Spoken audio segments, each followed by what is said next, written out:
Yo, it's your boy Ryan, Northwest Sports Fanatics, back at you with a new video. Today is Monday, December 8th, 2025, with your boy Ryan and the Northwest Sports Fanatics. Make sure you guys subscribe to the channel, smash that like button either now or on your way out. Donate to your boy if you can, Cash App $ ORION NWSF, or the YouTube Super Chat right here. We got the Philadelphia Eagles versus the Los Angeles Chargers, the battle of the 8 and 4s. Going to be a great matchup here on this Monday night, and can't wait to be able to get into the action. We're going to get the pregame festivities going, obviously. We'll take a look at the thumb, and I'll get the music queued up. Hope everyone is having a fantastic Monday, and let's get into the action. Let's get it, baby. Happy Monday, everyone.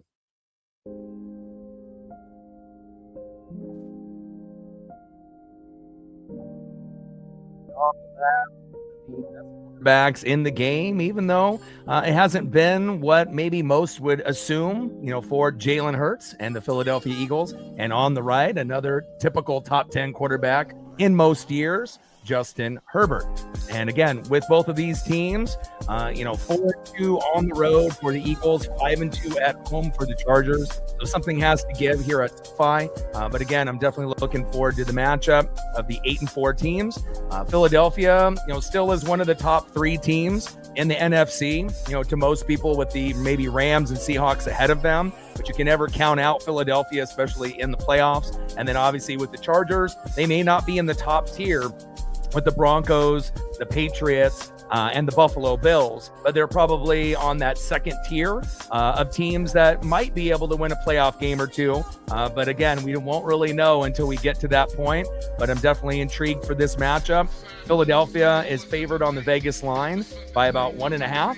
And hopefully it ends up being a good matchup where it possibly could end with whoever has the ball last. At least that's what I'm hoping for.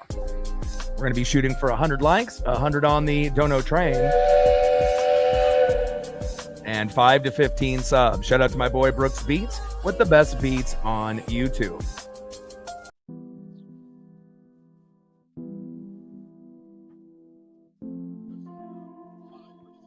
Toby in the building, what's good? Just going to get all my screens set up here.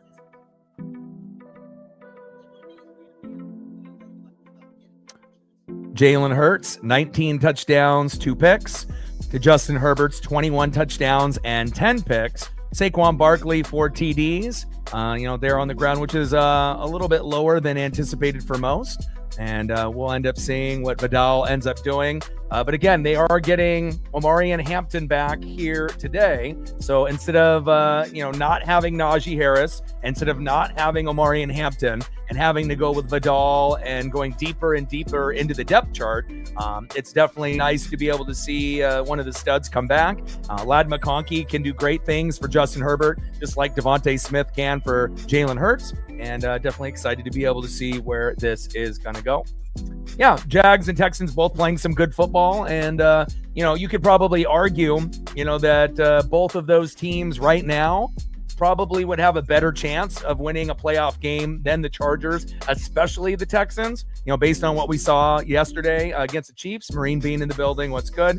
But again, even though the Jags and the Texans and the Chargers might be on the second tier, below maybe the Patriots, the Broncos, and the Bills, it's not by much. I would say about a month ago, the NFC is much deeper. You can tell by the win-loss record and a little bit more of the balance with the team's offense, defense, and special teams. But I will say this, within the last, I would say 2 to 3 weeks, and then now we have, another, month or so, I feel like the AFC is going to catch up, and there's going to be a few teams, potentially the Jags and the Texans, that could end up getting a few more wins, on the win total to make it a little bit more sexy, for the AFC. We still know the NFC is more well-rounded, but again, if we can get a few more wins for the Jags and the Texans to pair them up, since we know the Colts are going to probably fade out of the playoff picture with all those injuries, even though they reached out to Phillip Rivers today, and we'll see if Phillip Rivers is in in-game shape or not to be able to have a quarterback. But obviously all their options, Daniel Jones out, AR out, and then Riley Leonard is injured as well. So again, they don't have anybody that they can use, and they got a very tough schedule the rest of the way. So definitely tough for the Colts fan base. I feel for them. I know what injuries are like, but again, at this time, it's not how you start, it's how you finish. And I feel like the Jags and the Texans are going to finish strong, and definitely excited to see if the Chargers, if they're going to take the Chiefs spot in the playoffs in the AFC West with the Broncos. Hopefully they'll be able to do some damage as well. So definitely excited for this matchup here, and the Chargers will kick off. Ooh, big hit. And Cameron Dicker, 55 yards. And Covey there with a 23-yard gain before he got popped. First down and 10 at the Philly 33. Reflect in the building. What's good? Yeah, I got soaked in the rain with the pup early this morning with that, big rain front that came through to Oregon and Washington, and second walk we got soaked as well. But again, when you have to exercise and take care of the pup and look out for my own mental health, nothing's gonna phase us. Rain, sleet, snow, torrential downpour, we'll still be out there. Hopefully you're able to stay dry out there as well. First down and 10, shotgun set, Saquon in motion, and pass incomplete to A.J. Brown. And if you've noticed, as they go deep to A.J. Brown, what happened to my hands? You got to get that, A.J. But ever since A.J. started, complaining to the media, obviously they started to, kind of target him a little bit more within the last few games. Still isn't going to fix the problem with the offensive line and some of the issues that Saquon is having. But even though, the offense may not be as good as last year's, the defense and the special teams are very good for Philadelphia. And even though the Seahawks and the Rams might be at the top, of the NFC, at the moment, you can't really rule out Philadelphia. They still could end up making an NFC championship game appearance. And based on their roster, it is possible that they could upset, and be the underdog to the Rams and Seahawks and beat them. But again, we will wait and see how it all progresses. Saquon Barkley up the middle for a yard. Third down and 9 at the Philly 34. TJ in the building. What's good? Marine Bean, Toby. What's good? Reflect in the building. What's good? Let's get it, baby. And I got a new one from Brooks Beats just about 15 minutes ago. So he's been working on some, new beats and whatnot. So I'll debut that here in just a moment, possibly when the Chargers end up getting the football. Third down and 9 at the Philly 34. Shout out to my boy Brooks Beats with the best beats on YouTube. Shotgun set, Hurts. Goddard is open. Throw it to him. There you go. And leaning forward and getting the first down over 3 Chargers. First down, Eagles fly, move the chains. Nice job by Dallas Goedert. And again, you always got to be able to have that security blanket and that check down guy. And you can definitely tell the teams that have a good tight end and the teams that do not. And you can even have a pretty good tight end, but if you can't get him the ball like last night with Mahomes and Kelsey, it just doesn't work. The first career game for Mahomes was 0 touchdowns, 3 picks, key drops by Kelsey. And again, Andy Reid can fire Nagy, OC, and try to rebuild the O-line. And, we'll see if the Chiefs will get back to being where they were previous to this year. But, they're not going to make it to the postseason. And it gives an opportunity for the Chargers and a few others to show what they can do this season. Shotgun set. And towards the outside. And Jahan Dotson is there. 4-yard pass. Jackson there with the coverage. Third down and 4 at the Philadelphia 49. Shanae, that's being very generous of you. The Cowboys, the Bucks, and the Panthers have the worst records, of the teams that could, potentially make the playoffs. But again, the Buccaneers don't have a defense. Offense is pretty good. Defense, non-existent. Panthers don't really got an offense that's consistent, but their defense is great. And then the Cowboys, they got an offense. And then, again, their defense kind of plays in spurts. So each of those 3 teams has issues. It's 12 noon. You know what time it is. Time for a sack lunch. Yum, yum, yum, yum, yum. Nice job there. Oweh with the big sack lunch there on Jalen Hurts. and that'll be 4th down and 13 at the Philadelphia 40. And again, if this game was in Philadelphia, you would be safe to say Philly would win, especially with that crowd. But with the Chargers being at home, both 8-4, Chargers 5-2 at home, 4-2 for the Eagles on the road, this one could come down, to a 3 to 7 point outcome. And it could even be as close as 1 or 2 points once we get towards the end. Could come down to whoever has the ball last, depending on how these defenses play. Yeah, I was watching Jose's, obviously they brought it up on social media, today. So I shared it with a few of the Mariner buddies of mine. If they didn't already see it already, it's a guy in the bullpen that is a lefty. And again, we love Harry Ford. We wanted him to be, a piece that could be, influential, as the backup catcher. But again, this definitely opens up the door for Mitch Garver to come back or some other catcher to back up Cal. But initially, when I first saw it, I was like, no, boo, this is terrible. We should be able to get more. But after looking at a lot of the stat graphs from the nerds that cover baseball, that go over literally every statistic that you can fucking imagine, I'm okay with the deal now. Again, it still hurts not to have Harry. But again, at least this gives an opportunity for Harry Ford to possibly play with the Nationals, and not something that he was going to get any regular playing time with us. And then we end up getting something that is our biggest need, which we saw in the postseason, the bullpen, and also being able to get a lefty. We know that Spire, was definitely very hit or miss. And towards the end of the season, it kind of felt like more of a miss. So this is nice to be able to get some depth. And again, if it was a righty, I wouldn't have minded, pretty much either. But just the simple fact that he's a lefty and he has some pretty good stuff, hopefully, and we have good club control with his contract until like 2028 or 2029. So this could be an intricate piece that we could use in the bullpen. And, we got Bizzardo, we got Spire, we got Brash, but now we get another lefty, which I'm pretty excited about. So Finley in the building. What's good?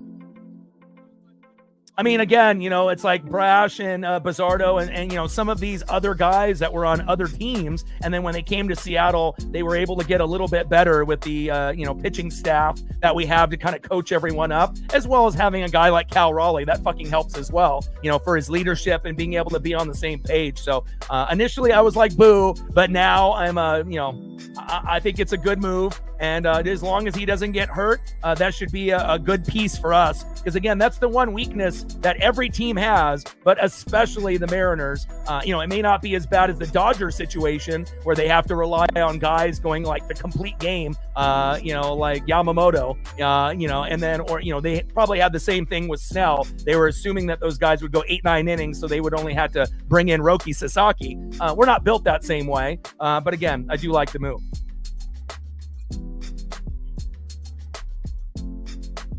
What's good, Finling? It's going to come down to the wire between the Panthers and the Buccaneers. Who's going to win the division? Only time will tell. Shotgun set. Vidal runs off that left tackle. And Jalen Phillips was a good addition for Philadelphia's defense with the tackle. 2nd down and 7 at the Chargers 23. And Omarion Hampton is back, but he's on a limited snap count. So if you remember, they had Najee Harris at the beginning of the year from the Steelers. He got hurt, pretty early in the year. And then they had Omarion Hampton, the draft pick. So it was kind of exciting, for Harbaugh to be able to have these running backs and then to be able to try to build up the defense, because that's what he did at Michigan. But early in the year, both of them were out. And now Hampton is back. And again, hopefully he'll be able to work his way into the game, slowly but surely. Herbert incomplete to Quentin Johnston. Jackson with the coverage there. 3rd down and 7 at the Charger 23.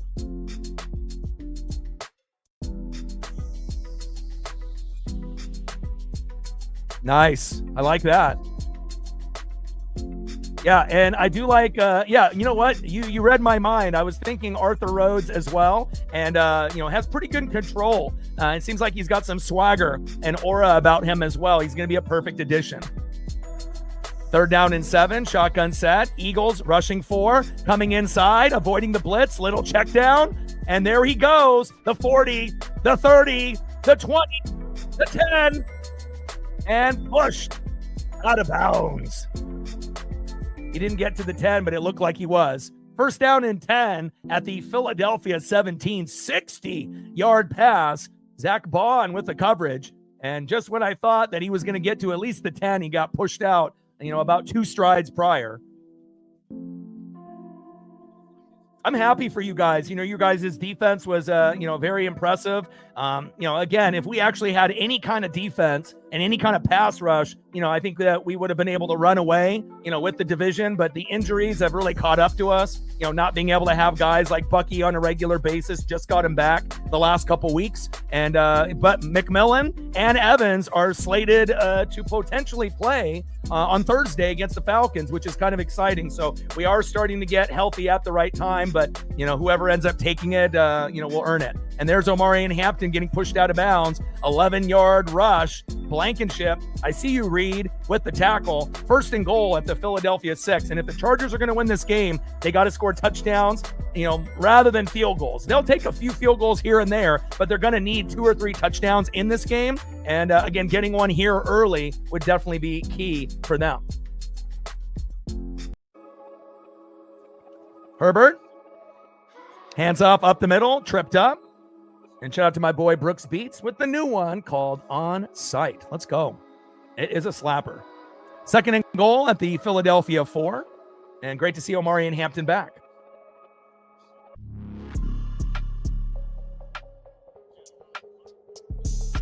Less than 10 minutes to go here in the first quarter. 0-0 here early, but Chargers are threatening.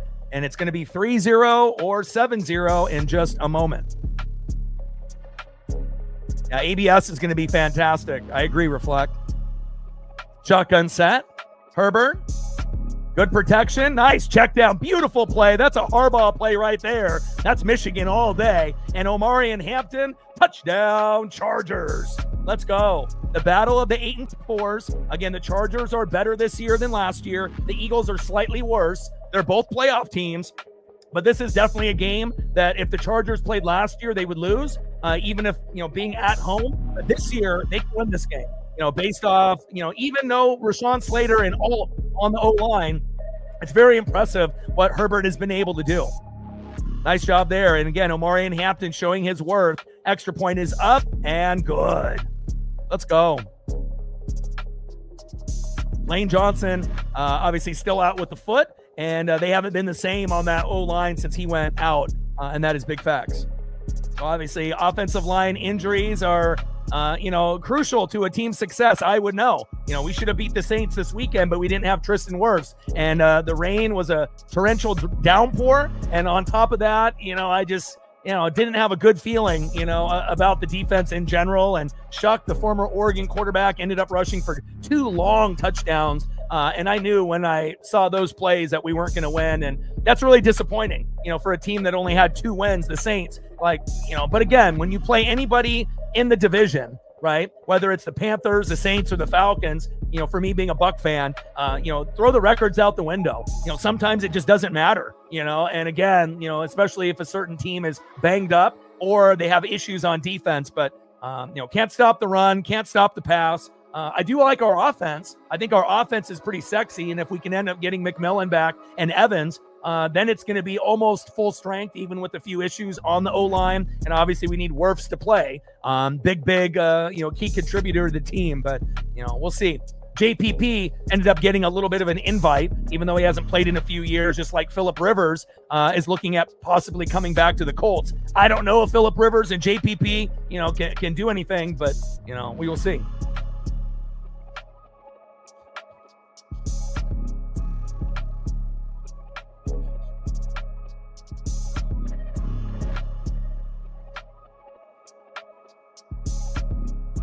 JPP has been out of the league for 2 years. So, but again, the pass rush is so terrible.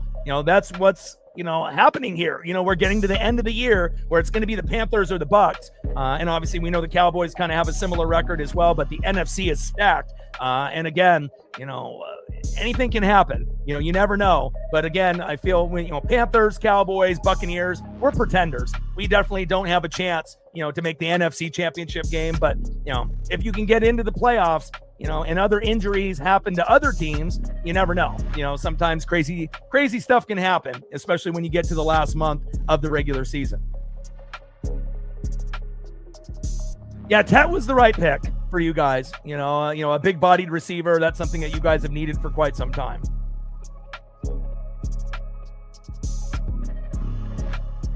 Yeah, the battle of the bads between the Titans and Cam Ward and Shedeur Sanders. So, but both of them showed a little bit of promise in that game for sure. Dicker kicked 65 yards, and that's going to be a touchback. First down and 10 at the Philadelphia 35.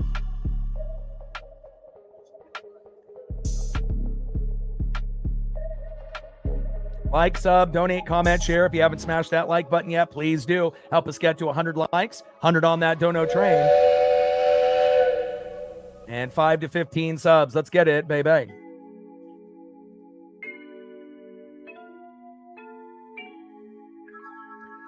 Look at the offensive ranks for the Eagles. 2nd in rushing, 5th in yards per rush, 7th in points, 10th in third downs last season. Now 22nd, 24th, 19th, and 28th. So it's not just an eye test, it's reality.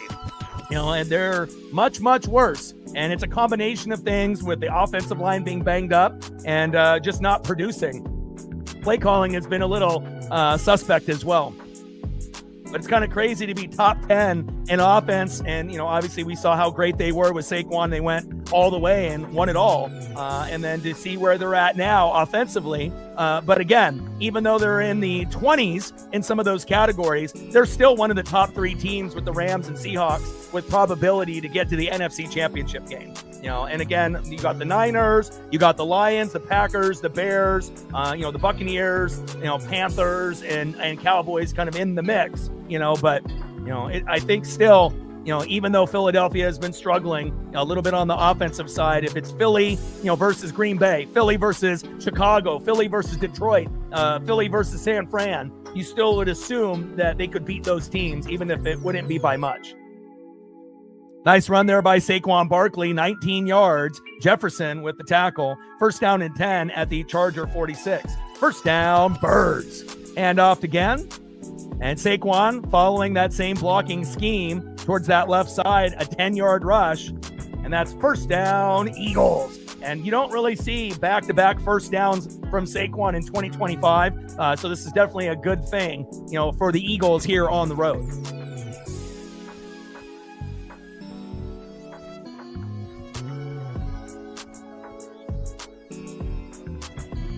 Hope everyone is having a fantastic Monday. Very intriguing matchup between the two 8-4 squads. Jalen, shotgun set, decides to scramble to the outside and sliding. And, Jalen is a very smart quarterback. There's no doubt about that. Flag comes out, and that's going to be holding on the O-line, no doubt. Tyler Steen, the guard, is the guilty culprit. Guilty culprit. First down and 20 at the Chargers 46. 7-0 early lead for the Chargers. And again, this is not something that you typically see, from Herbert, but again, especially when you don't have Slater and Alt, typically available game in and game out this season, but again, Herbert has still been able to find a way to be pretty productive. Has a few more interceptions than you would like with 10, but again, with Omari and Hampton coming back, that's going to be a big weight lifted off Herbert's shoulders and should be able to give them a better chance to compete, with the other teams in the AFC in the playoff push.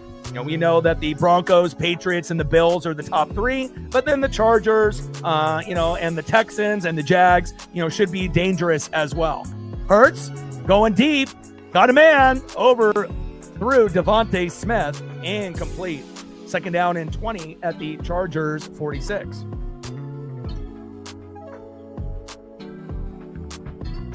Shout out to my boy Brooks Beats with the best beats on YouTube.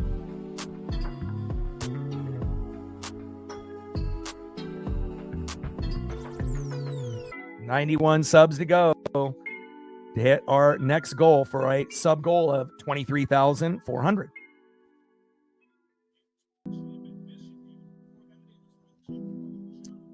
Shotgun set, hands off to Saquon, rumbles towards that left side. Nice 8-yard gain. Good vision there by Saquon, avoiding a couple tackles. Third down and 12 at the Chargers 38. And that's kind of been the issue for, Philadelphia in 2025. They've been getting more third and longs than ever, and there's a reason why that in the offensive ranks, they were top 10 in all those categories on that graphic last year. And in this season, they're, 20 to 26, for the categories this year. The play calling has been an issue. Lane Johnson being out is an issue. And on top of that, just the effectiveness of everyone being on the same page has been an issue for Philly in 2025.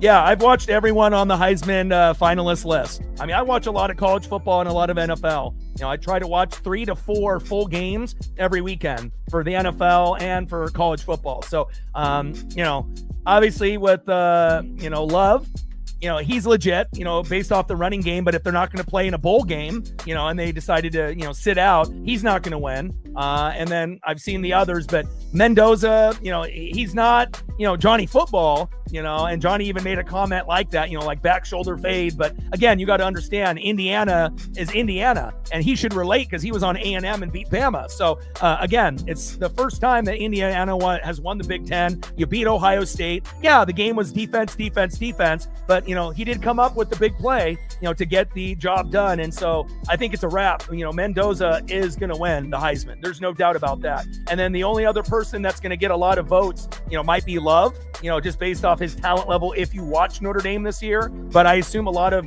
voters probably have not. And just the simple fact that they opted out of the bowl game, that will be the reason why, Love won't get more votes. So, but Mendoza's got the Heisman. Book it. He already's got the award sitting at his house.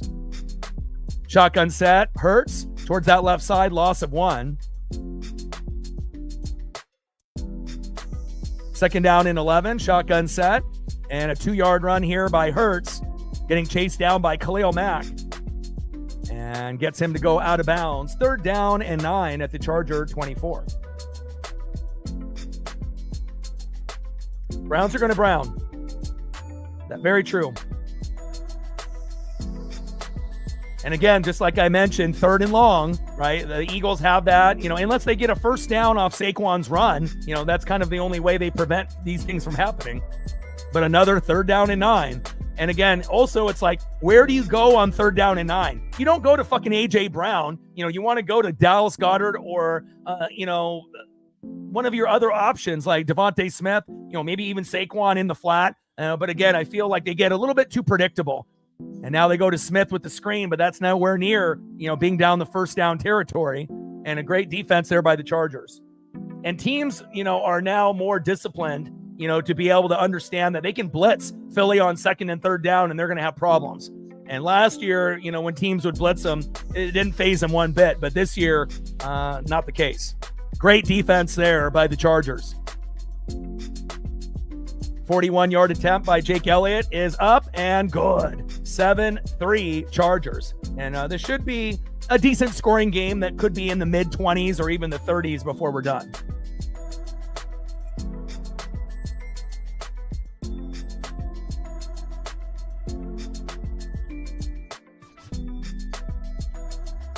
Good start in this first quarter. Lots of action. 7-3 Chargers. And we'll see if Herbert can end up getting another touchdown on the next drive. And again, when most teams, end up having elite offensive linemen out, it cripples the team. I would know watching Baker Mayfield without Tristan Wirfs, but I feel like Justin Herbert, based off his size and his athleticism, he might be like the only quarterback in the NFL that can have injuries on the O-line and he can still be productive. I don't know if there's anybody else in the league, that's a top 10 quarterback that can have 2 studs, gone from the line out of 5 and still win games. It's very impressive. And again, obviously Harbaugh and his schemes are definitely helping. Also bringing in Najee and Omari and Hampton, even though Najee got hurt and they didn't really get a chance to use them. But, they drafted well. And again, the backups have done a pretty good job, for the Chargers. And we'll see if they can continue to be able to impose their will here in the first quarter. Sarah in the building. What's good? Yeah, JPP going to get a little bit of a look, as well as Phillip Rivers. But, you don't have anyone you can use, right? Daniel Jones out for the year. All right, AR, orbital bone, out. right? He's not available to play. Riley Leonard, injured, knee, right? So you have no quarterback. And, looking at the schedule, you probably wouldn't win any of those games the rest of the way anyways. But again, if Philip is in game shape, we'll see, and it just sucks, when you started off so strong, and if you didn't have the injuries, realistically, you would be a top 3 team in the AFC or top 4. And now, kind of looking like you're probably going to miss the playoffs, and the Jags and the Texans are both probably going to get in. So it's not how you start, it's how you finish. A little bit of bad luck, and that's for sure. And, I've been there with the injuries as well. But, hopefully if Philip Rivers is the guy that they go to, hopefully you get a little bit of magic from Philip, and hopefully for pride that you guys can win at least a couple games out of the 4 or so that are left. Hopefully you guys can go like at least 2-2 or something of that nature. But looking at the schedule, it's a very real possibility where you already know you could go 1-3 or 0-4. So but hopefully it ends up working out for you guys. Appreciate you. Sarah with a tenner. Stacks, Racks with a little Cactus Jack. Bang, bang. Appreciate you. Another $10 holla on the Dono train. Appreciate you too. And again, when we end up having individuals whether it be family, or friends, it's tough. And again, I'm not going anywhere. I will always be here. And we definitely appreciate you as a person and you as a sports fan. And again, always a pleasure to have you. Thank you so much. Appreciate you. Reflect with a tenner says, you know what? I'll match for a good cause. Stacks, Racks with a little Cactus Jack. Bang, bang. Appreciate you. We're at 20 on the Dono train, 80 to go. Appreciate you guys. And that's what it's about. I mean, there's, millions of channels out there on YouTube, as everyone knows. And there's a lot of people, that do sports, and specifically football, the NFL, right? But again, the way we do things here are a little bit different. And again, I appreciate every single one of y'all. Herbert, short middle, and you're already seeing the impact of Omarion Hampton. And look at that, avoiding the sack lunch. Herbert's got that big shoulders and big wide frame, being able to, and, again, you're not going to be able to get Herbert down just, with the shoulder, type of tackle. I mean, you're going to have to wrap him up. And again, Herbert's, good size and structure for a big size quarterback, which is not something that you typically see that much anymore. Back when we had, the Philip Rivers, coincidentally, speaking of him, in that era, back with like Brady and Peyton Manning. It seems like, it's more of the versatile quarterbacks, but obviously if you can have someone that's got some good height and good strength, that definitely helps. Handoff up the middle, and Hampton gets pushed back by Jordan Davis, the Georgia Bulldog. Loss of 4, 3rd down and 7 at the Chargers 37.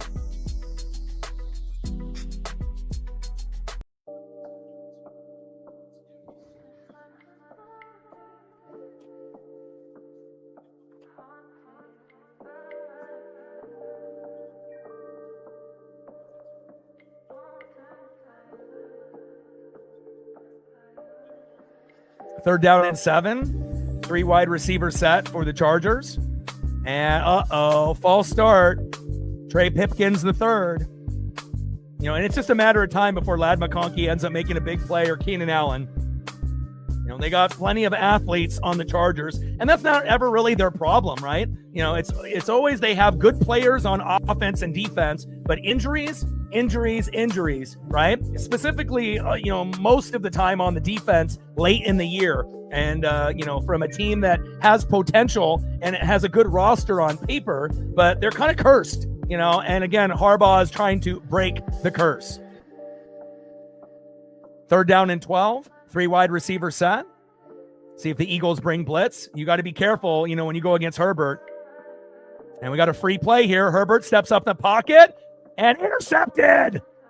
But that is going to come back, I would assume, based off the penalty on the Eagles. Let's see who it is on, but I'm pretty sure that was offsides or in the neutral zone by Philadelphia.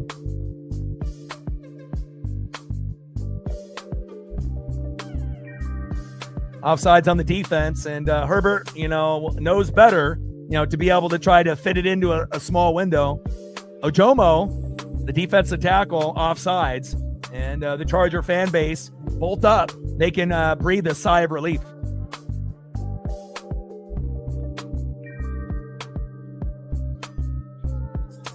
Congratulations, 10-4. Nice.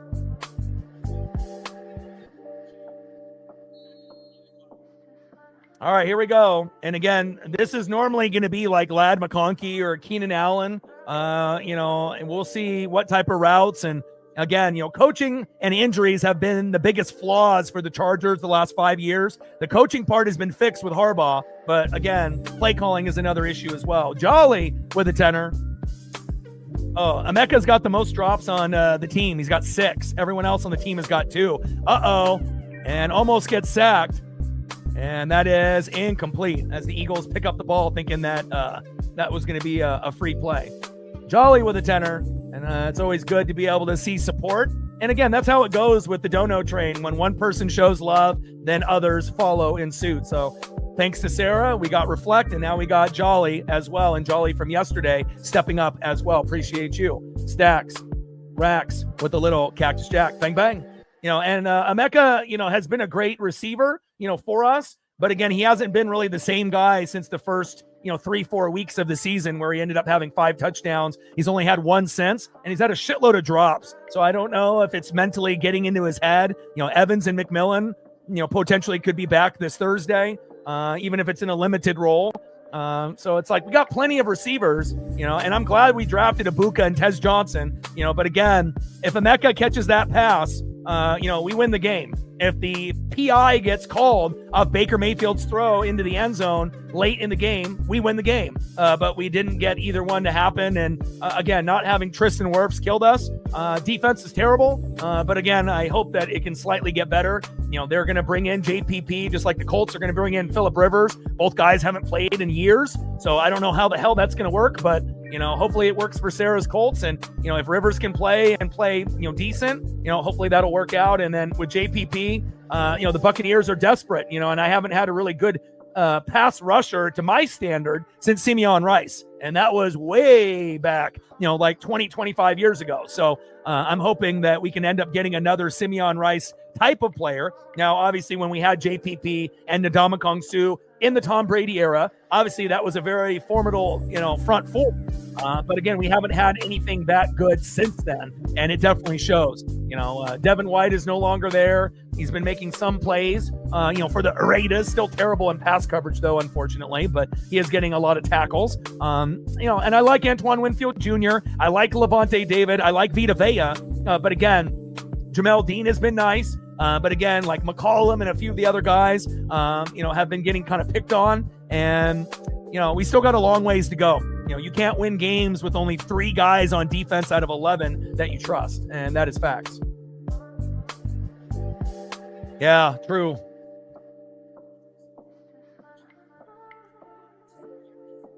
And Scott with that 53-yard punt, fair caught there by Kobe. First down and 10 at the Philadelphia 10. And then anything photo-wise, whether we do it at halftime or in between these commercial breaks, Sarah, Reflect, Jolly, if there's anything. I know Jolly wants Jay Jetta, so there's no doubt about that. So I'll be able to get some Jetta photos for him, one of his favorite wide receivers that we went over yesterday. But anything that you want to see, Sarah, Reflect, let me know. And if there's anything on top of Jetta that you want to see, Jolly, let me know, and I got you. Good entertaining matchup here early, 7-3 Chargers.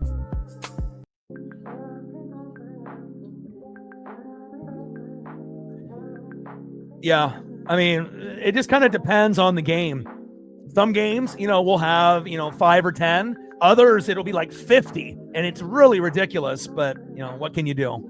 But again, we will be doing a lot of NFL and college football coverage. It's kind of a shame with all these teams opting out of these bowl games because obviously if certain teams don't make the playoff like Notre Dame, which they should have made it, they don't want to, participate.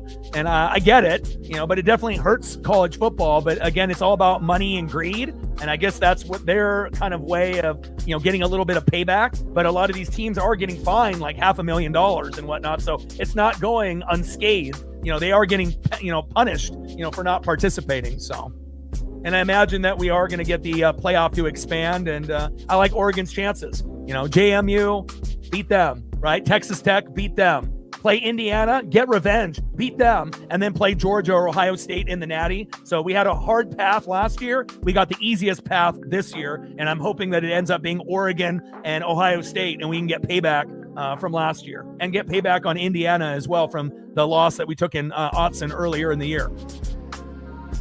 And Devontae Smith with the catch there from Jalen Hurts, 6-yard pass. Derwin James with the tackle, 3rd down and 5 at the Philly 15. And that is going to wind down the quarter.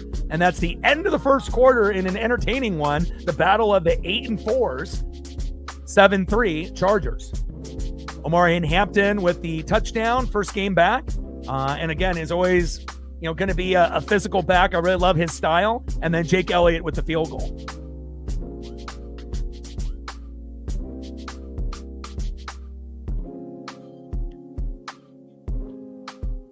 Now, if we could only combine, the Buccaneers offense with the Panthers defense, then we would be a real serious threat, based on how both of those teams have been playing on those sides of the ball. Like, you put the Bucs and the Panthers together, then we could be right there, with the Eagles and the Rams and the Seahawks and the Bears and the Packers and the Lions. But, it's just like the Cowboys, the Panthers, and the Buccaneers. There's some things that we do good, but there's other things that we definitely have a problem, and when you end up having a big weakness on one side of the ball, you're going to get exposed. And again, Dallas's offense is pretty good like the Buccaneers. And it's not like the Panther offense is terrible. At times, they've been pretty good. But the defense has been the strong suit for them. And again, the Texans and the Broncos are laying it out for you. Defense wins games. Defense wins championships. And again, even if their offenses may be a little sputtery, with Bo Nix and C.J. Stroud from him just coming back. But if they can get enough on the offense, the defense will take care of the rest. And so, I wouldn't be, really that shocked if, the Jacksonville Jags and the Texans, potentially could upset, one of the other AFC teams. And again, we obviously know the NFC South is a weak division, the weakest in the NFC. The AFC North is the weakest division, obviously with the Steelers, not very good, even though they beat the Ravens, and obviously the Bengals are probably the most entertaining team out of all those teams in the division. But again, with no defense and no Trey Hendrickson, there's no way, that, Joe Burrow and Jamar Chase are going to be able to get that job done. But, again, now the Ravens still have Lamar and Derrick Henry and Zay Flowers, but they're just not the same team. The coaching and the play calling, not very good, but, it will come down to either the Ravens or the Steelers winning the North, but neither one will probably win a playoff game this year. And same thing goes with the Buccaneers and the Panthers. Buccaneers and Panthers, I would say probably Panthers have a better chance of winning a playoff game than probably the Bucs, Steelers, and Ravens, which is kind of a crazy thing to say, but we'll see how the rest of the season goes. And the Bucs and the Panthers play twice, here late, and that will probably determine who ends up winning the NFC South. Either the Buccaneers the 5th year in a row or the Panthers for the first time in a long time. But I'm a defensive guy, so, I'm not a hater. When I see great defense, those are the teams I like watching. I love watching the Broncos. I love watching the Texans. And I really love what I've been seeing out of the Panthers, within the last month and a half. And nice to be able to see Bryce, get better, and again, just trying to be able to find, the right coach, the right coordinator, and getting a little bit of chemistry and continuity.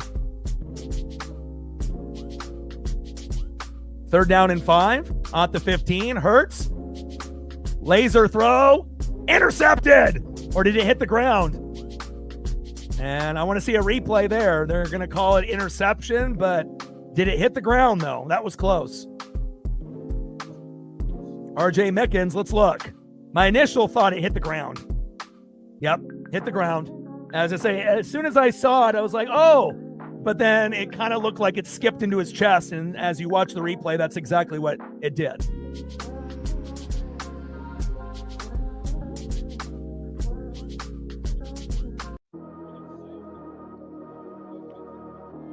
Like, sub, donate, comment, share. If you haven't smashed that like button yet, please do. Help us get to 100 likes, 100 on that dono train. We're at 30, 70 to go, and 5 to 15 subs. Let's get it, baby. All right, Sarah wants some Cal Raleigh. I got you. could throw up a Phillip Rivers or a Jonathan Taylor if you'd like as well.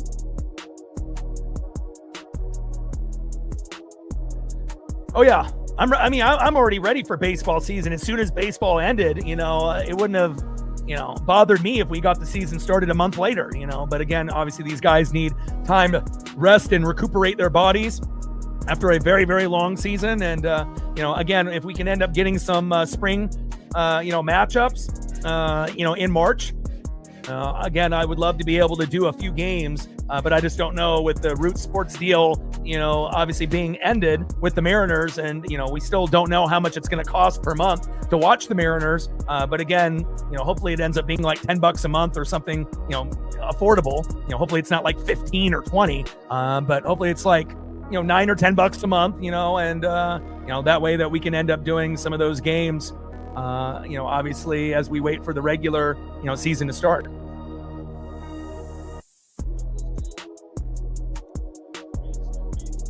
And Braden Mann there with the punt. And great defense there. Darius Davis, I don't know where he was going. Loss of 10. Granson with the great tackle. First down and 10 at the Charger 22.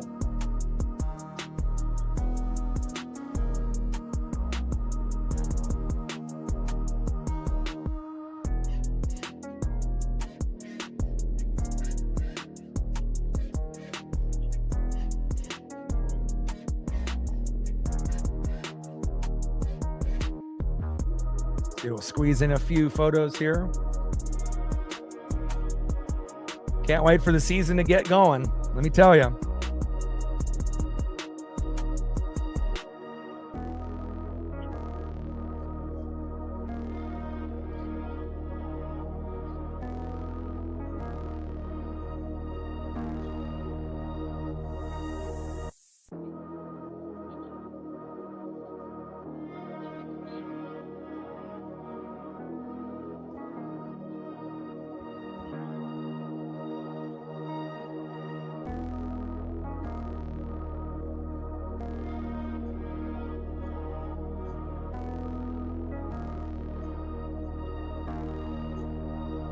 Squeeze in some of these photos here while we're on the commercial break. 7-3 Chargers.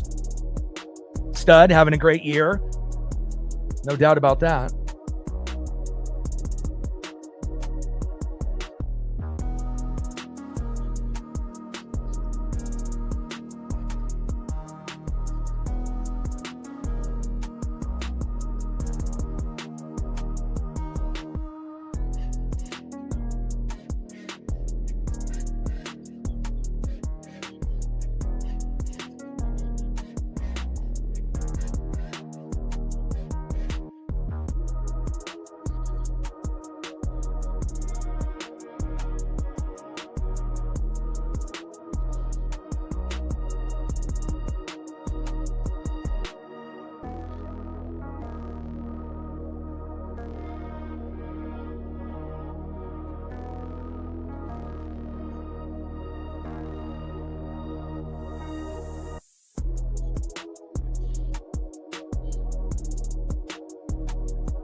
Squeeze in a Jetta or two.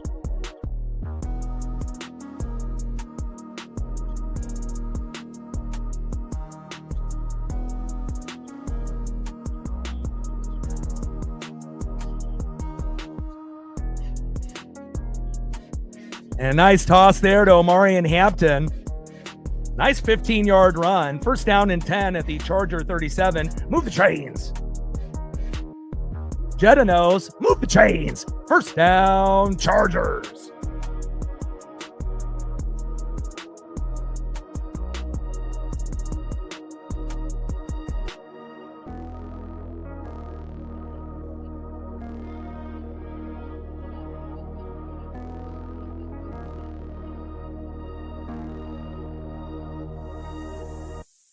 Megan in the building. What's good? Yeah, not really a fair matchup, but, I mean, we obviously already know Seahawks and Rams are, the two top teams, probably with Philadelphia. And then you still got Bears and Packers and Lions kind of roaming, but definitely Seahawks and Rams are at the top. And, We'll find out if one of those teams or both will be in the NFC Championship game, and both are Super Bowl contenders, and that's what makes it even, that much more sexier, because of the rivalry. And you still got the Niners kind of just floating, where everyone thought that they would be, losing games by now, but when you have great coaching in Shanahan and Saleh, they're still kind of in the mix.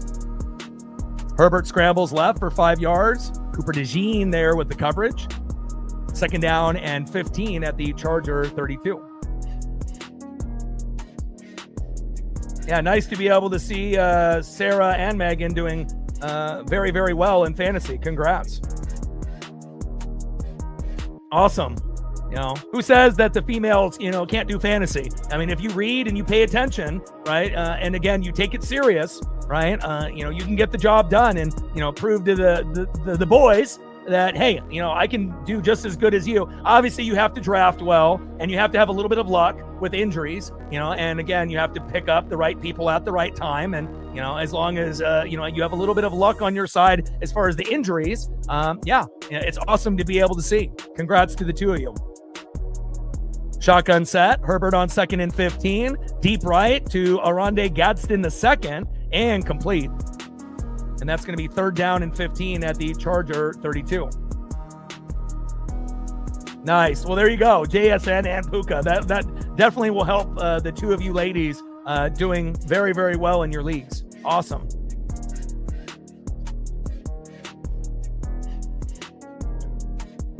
Yeah, Rams and Seahawks are both really, really good, this season. And again, it wouldn't really shock me either way, and it's kind of crazy for Seahawks fans to think, maybe this is like a year early.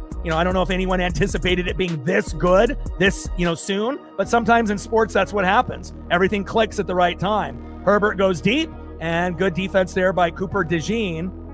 And that's going to be 4th down and 15 at the Charger 32. Like, coming into the year, I think the Rams were the favorite, to win the division. They're right there, at the top with Seattle. I'm definitely surprised that the Niners are still kind of hanging around, especially with a lot of their no-name defensive players. But again, Robert Saleh has done a great job, obviously being the D coordinator there. And, I can't wait to see how it all unfolds, not only in the NFC, but the AFC, as well as the college football playoffs. It's going to be very exciting this year.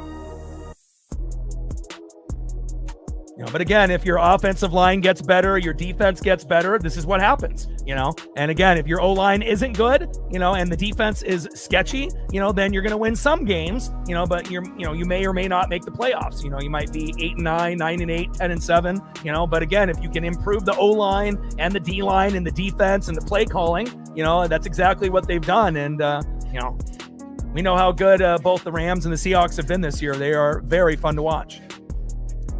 And Scott with the punt. 14-yard return there by Covey. 1st down and 10 at the Philly 26.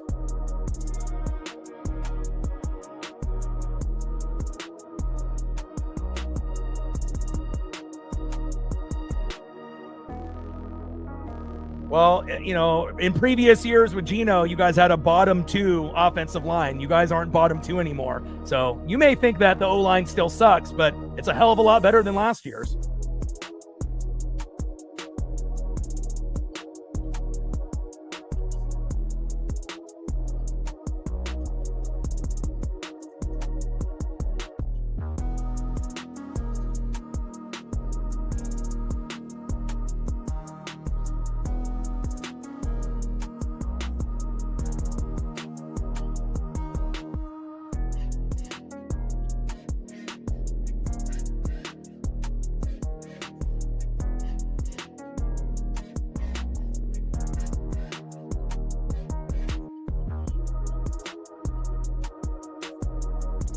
So it looks like based on, last year, 30th or 31st out of 32 teams. And then now it looks like they're ranked 16th. So yeah, you're not top 5, or anything like that, but to go from the bottom to the middle, that shows, again, if your offensive line was terrible, you guys wouldn't have the record that you have.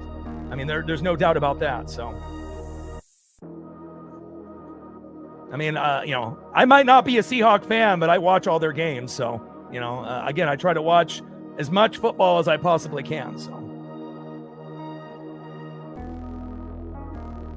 and honestly, how many teams do you hear going from the bottom on the O-line rankings into the middle? Like usually you go from the bottom and then you maybe move up like 5 spots, and then the next year maybe 5 spots if you have the right personnel and the right coaching and you get the right rookie draft picks and free agents. But to go from 30th or 31st out of 32 teams to 16th in 1 year, that's unheard of. That does not happen. I mean, that's like very, very rare. And again, if they continue to keep progressing, who knows? Maybe in another year or two, they'll be in the top 10. And again, if that happens, then there's a good chance Seattle, could be in the Super Bowl or in the NFC Championship game. I mean, I always follow everything O-line, D-line, defense, coaching, play calling. You know this. Saquon Barkley, loss of 1 yard, second down and 11 at the Philly 25.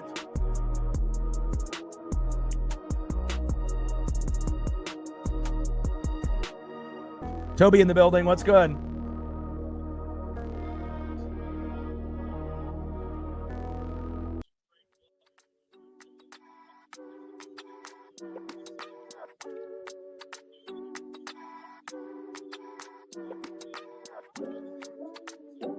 Yeah, I mean, anybody can be a fan of a team and then, I knew this was going to happen, but they are just lying.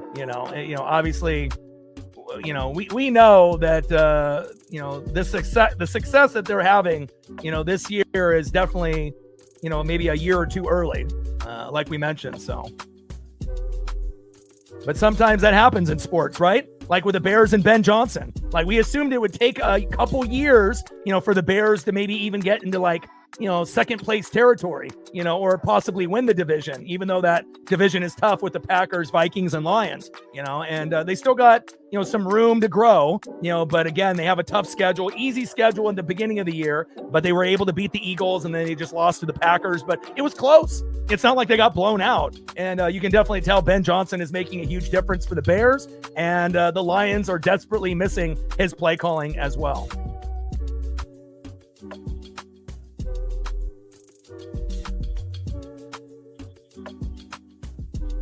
And also, being able to have an efficient quarterback and then obviously getting JSN, to be one of the top 2 receivers in the game with Devontae Adams, that definitely fucking helps too. Puka's been fantastic as well for the Rams. And again, NFC West is the real deal. Best division in football. I mean, team for team besides the Cardinals, of course. And Hurts towards the sideline. And Will Shipley there with the tackle with a 3-yard pass. Second down and 7 at the Philly 33. Yeah.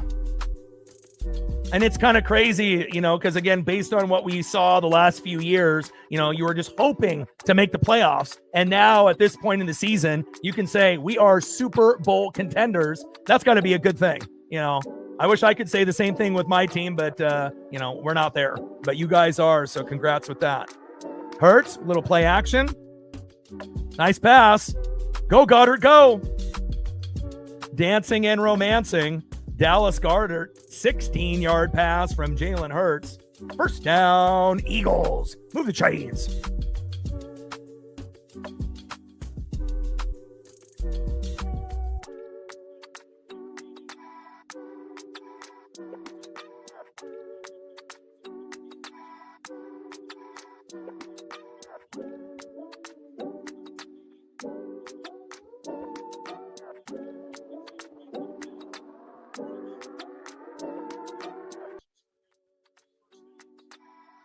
Nice.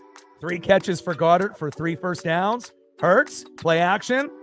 Laser throw. There we go. There's A.J. Brown. First down. Eagles fly. Eagles fly. Move the chains.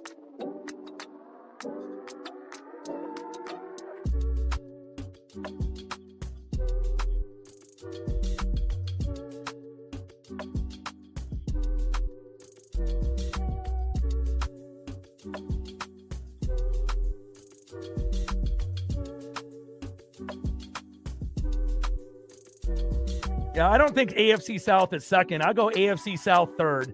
you know, because you have to assume the Colts might end up going, you know, down in that other direction. And again, you got the Lions, the Packers, and the Bears that all could still make it. So, you know, if you're looking based off records, you know, obviously we know who the best is, you know, with the Rams being 10-3, Hawks 10-3, Niners 9-4, they're number one, you know, but the Packers are 9-3, Bears are 9-4, Lions are 8-5. Jags are 9-4, Texans are 8-5, Colts are 8-5, but you have to assume that, you know, the Colts are going to probably start to slide a little bit with all the injuries that they've had. So, but obviously still being a top 3, you know, division for the AFC South is very, very good, because sometimes, you know, they end up being bottom 2 with the NFC South. So they made some strides this year. Jalen, nice 9-yard run towards the sideline. Elijah Molden, corner for the Chargers, chasing Hurts down. 3rd down and 1 at the Chargers 20. No worries. For a while, you know, the Kraken were at top 3 in the standings in their division, but have been on a little bit of a slide like the Blazers. But, you know, hopefully the Blazers and the Kraken can, you know, get back into their winning ways.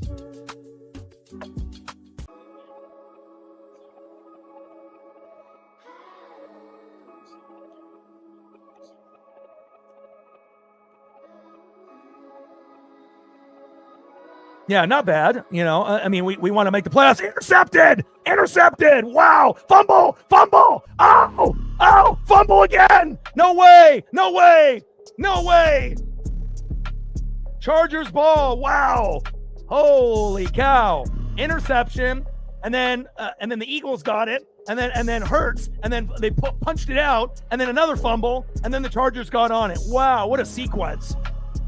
Oh my. And again, the Charger team in 2025 is better than last year. The Eagles team is a little bit worse. You know, obviously offensive ranks, you know, obviously show that. But wow. Big man with the pick, and then gets punched out. And then Hurts gets it for a moment. He gets it punched out. And then they end up getting the recovery. What a wild sequence there. That was actually one of the coolest sequences I think we've seen all season. You know, usually you don't see a pick and then a fumble and then another fumble all in one sequence there. Pretty sweet. And now we'll see if the Chargers can capitalize. And, you know, there's a very good chance that they're going to, you know, get into the end zone, especially at this point. You know, we haven't seen Ladd McConkey or Keenan Allen, and now we're getting to the point where, you know, pretty soon I think we will. Hurts, intercepted by hand, then fumbles, recovered by Hurts, and then recovered by Dye. Man, crazy sequence there. 7-3 Chargers.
Hand hurts to die. Man, unbelievable.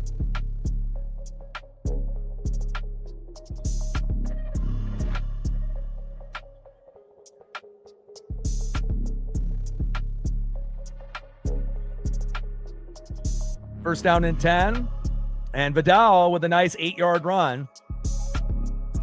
Good vision there by Vidal. Second down and 2 at the Philly 49.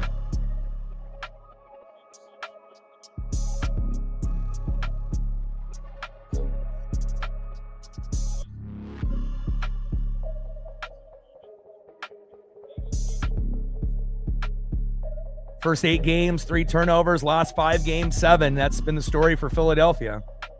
Tied for the fewest in NFL history in the first 8 games with only 3. But offensively, the Eagles are nowhere near where they were last year. But still, you got to assume that they're still one of the top 3, top 4 teams in the NFC, though, especially with their defense and special teams. Herbert there to Quentin Johnston. No gain.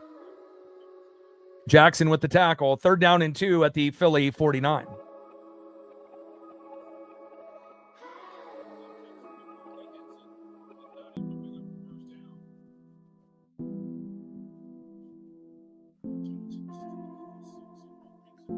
Shotgun set for Herbert. Going deep. Trey Harris is there. First down. Chargers. Nice throw there by Herbert. What control. Unbelievable throw. Threading the needle. I mean, Herbert is really, really special. Nice to be able to see Bo Nix and Justin Herbert represent, the Oregon Ducks in the best way possible. Wow. What a throw. What a catch. Going away from his body and being able to get it right there on a dime. Beautiful throw. Beautiful catch. It also definitely helps when you have a supermodel girlfriend, too. I see you, Herbert. Vidal goes towards that left side. And Hunt with the tackle. 6-yard gain. Second down and 4 at the Philly 25.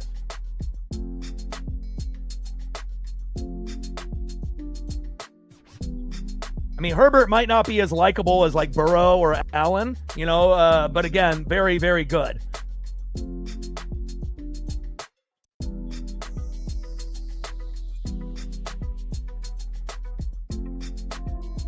Second down and 4. Shotgun set. Hampton runs towards that right side. Young is there. No gain. And it looks like we got an injury here.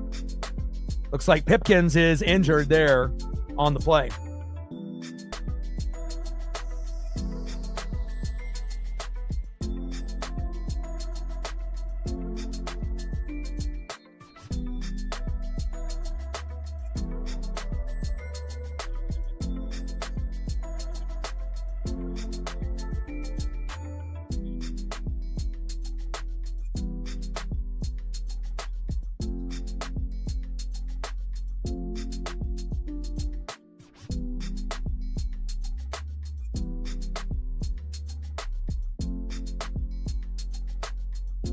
Going to a commercial break to look at Pipkins. Hopefully he's okay.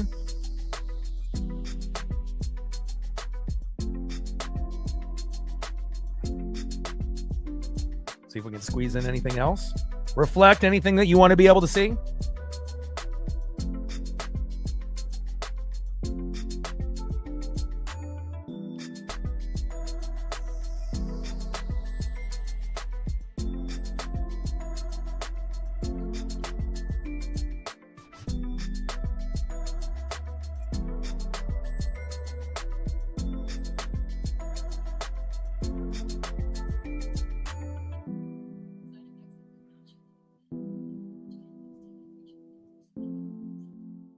I know what I can pull up.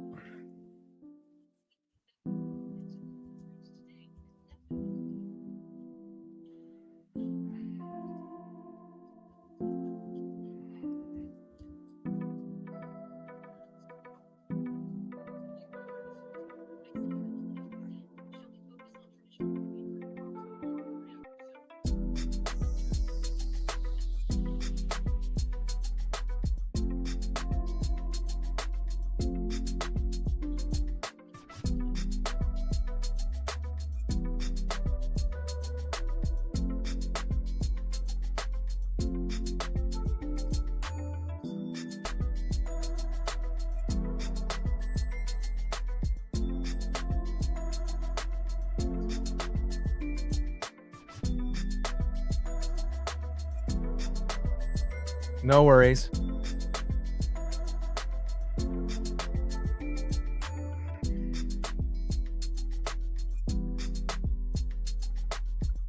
Our new addition. Tried to find a photo that fit the screen, but there's not a whole lot from him. But when they have him in the Mariner uniform, there'll be some extra stuff that will obviously be available. I'll see if I can find something that fits the screen, but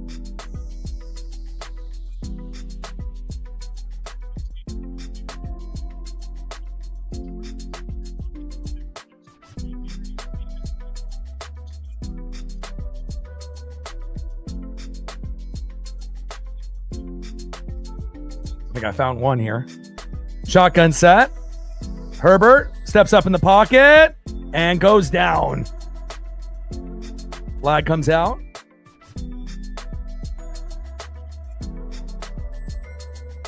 Jalen Phillips all over Herbert, holding on the offense.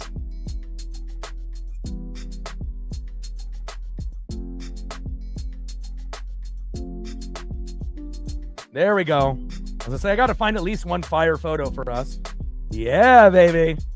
And that's the one thing that we needed, right? We miss Harry Ford, but we need bullpen and a lefty. Yes, please. There we go. Can't wait. Oh, yeah. I mean, especially with all of the different nationalities that we have in the clubhouse. Yeah, he's going to be someone that will fit in perfectly. Dicker, kick is up. And good.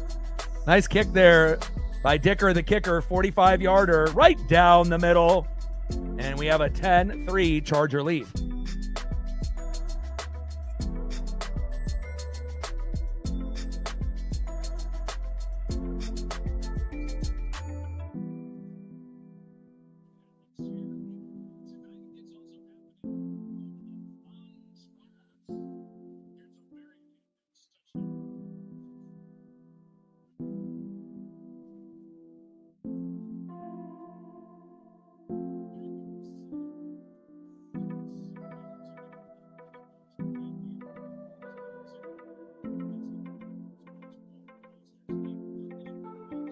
All right, we got less than 5 minutes to go here before halftime in an entertaining first half. 10-3 Chargers. Not surprised. And especially when they mentioned that, Schefter and everyone broke the news that Omarion Hampton would be back. I felt that he was going to score once or twice today, and he's already got in the end zone once. And Vidal has actually been a pretty good running back for third string, since obviously Najee has been out from the beginning. So Dicker kick, 62 yards.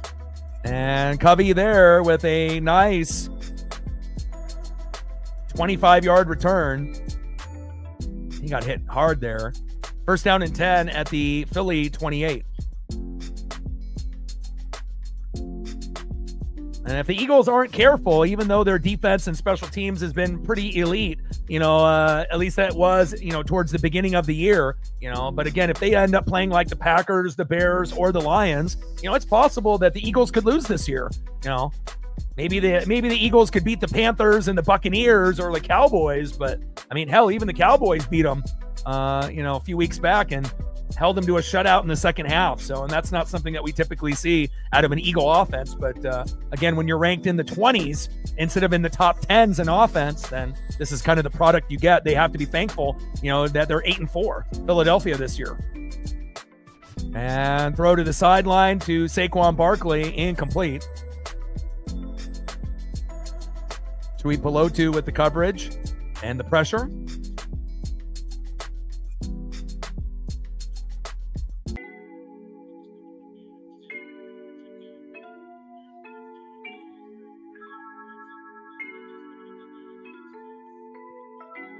.445 left here in the second quarter. 10-3 Chargers. 8-4 versus 8-4. Eagles are 4-2 on the road. Chargers are 5-2 at home. It's a perfect matchup. Even if you don't care about either one of these teams, it makes for a great matchup for Monday night. Intercepted! Wow! And Jalen, he's just not the same. I mean, he's got a good touchdown to interception ratio, better than Herbert's this year. But he's got 2 picks today.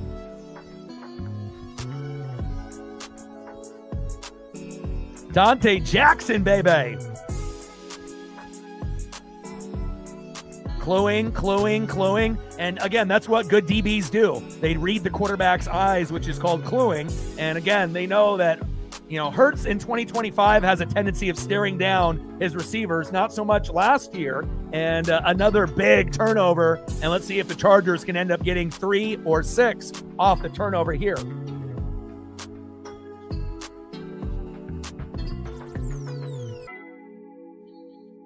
Yeah, Devontae Smith going down, not ideal. But that's kind of been the story of Philadelphia. Guys falling down, guys slipping, Jalen kind of, staring down the receivers. And you also have to give credit, to the defense for making those plays, and again, a lot of DBs play defense because they can't catch. That's why they're not wide receiver. Oh, fumble. Oh, Eagles recover. Wow. No way. What a crazy game. Turnover and a turnover. And that might have saved the game for the Eagles. Wow.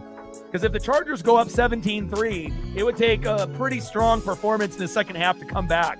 Wow. Nakobe Dean.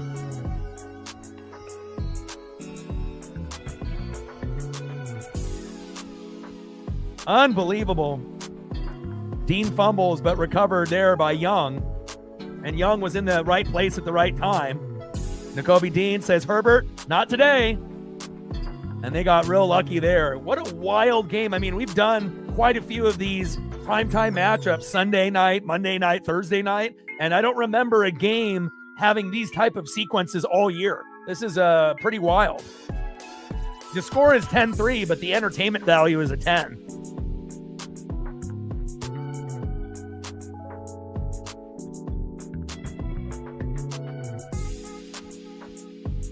Obviously, Hurts can breathe a little bit of a sigh of relief.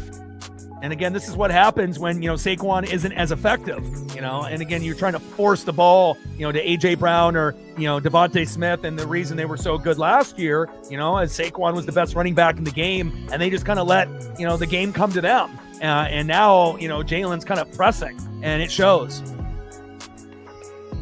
And instead of going to Devontae Smith and, A.J. Brown, or Dotson, maybe you need to go to more Goddard. Saquon up the middle. Nice 9-yard run there by Saquon Barkley. Denzel Perryman, the linebacker for the Chargers, with the tackle.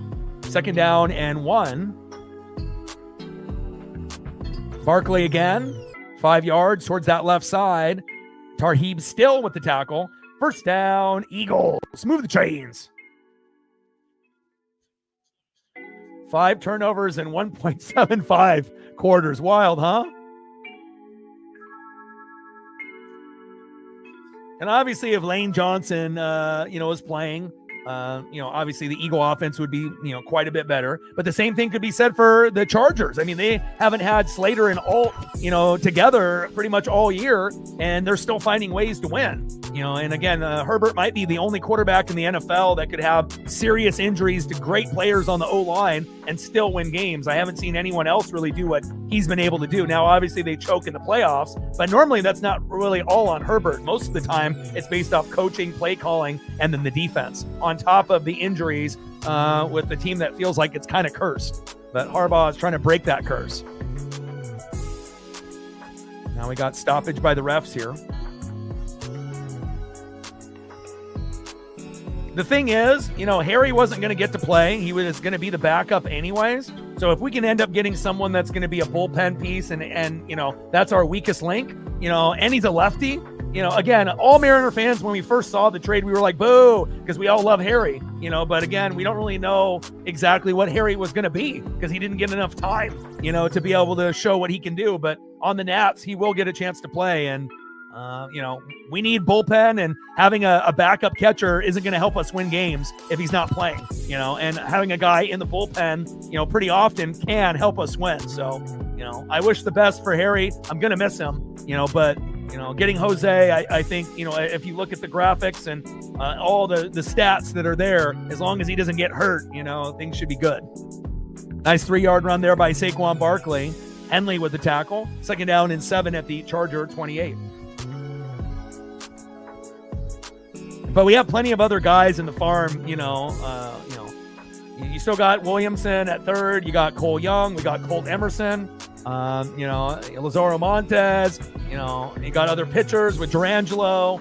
Cade Anderson, Ryan Sloan. So we got plenty of guys. But again, when you've been sitting on a guy, in the farm for a few years, it's a little disappointing that you can't see, what he could have done for the Mariners. But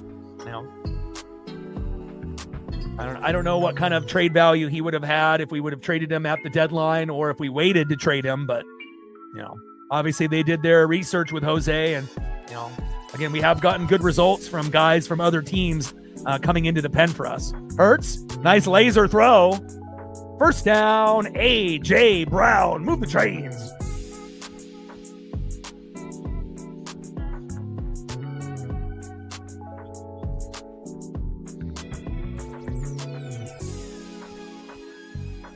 Yeah, I've been trying to, peep a little bit here and there with like Raw and SmackDown and then the PLEs. And it feels like since the TKO merger and as of late, it hasn't been good, and they're definitely losing some steam.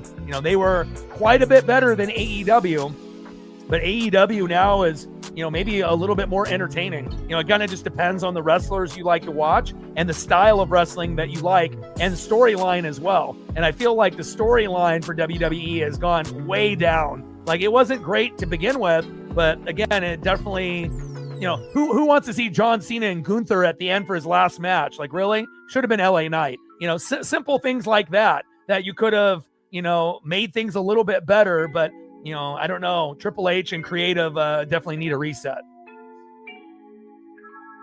Yeah, I would love to have Polo if we can get him on an affordable deal. But if not, I still feel confident that we're going to be a good team and we should have a good chance to win the division again. And, we'll see what happens. I think the thing for me is I want to be able to see Cade, get into the, starting lineup sooner than later when he's ready. Maybe try to do a Trey Savage type of, sequence, where you start off in the farm and then you work your way up to the team. And obviously the only way that we're going to get Cade in the starting five is if we were able to have a trade partner for Castillo. And then if we can get rid of him, then we can breed Cade up naturally. But, a lot of the guys are a few years away, but, we'll see. 2-minute warning, 10-3 Chargers.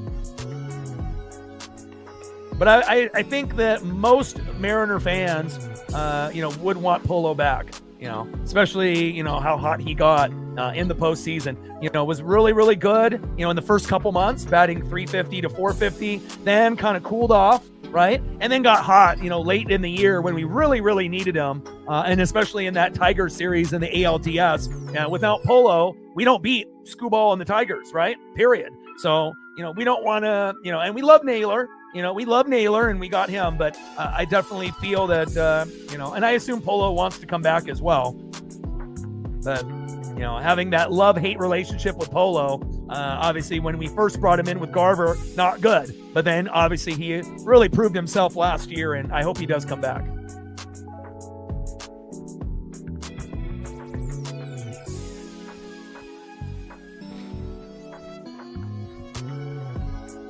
Yeah, and if we don't bring, Polo back, I think we'll be fine. Well, there'll be other guys that we can have. And hopefully we can figure out a consistent DH. Another thing that the Mariners need.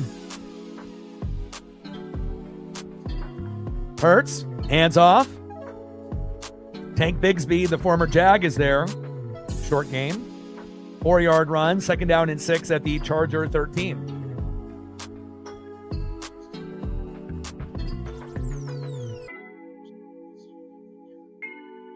And there's going to be some potential buyers into Polo where he actually could probably get more money going to another team. I just hope he doesn't go to like the Blue Jays or the Astros. That would not be ideal, having to go against him and whatnot, but we'll find out.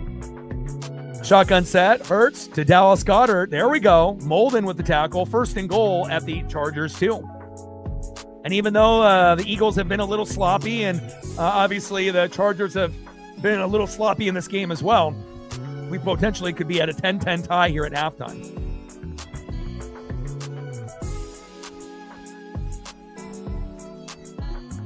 You would assume that this will be a tush push with Jalen Hurts or a handoff to Saquon. Going into the game, Saquon and the Eagles were favored by 1.5. But it kind of feels like the Chargers are the better team, at least early on. But again, with all these turnovers, who the hell knows? Could come down to whoever has the ball last. Both teams are 8-4. Eagles are worse than last year. Chargers are better than last year's team. So there's not really a whole lot of wiggle room.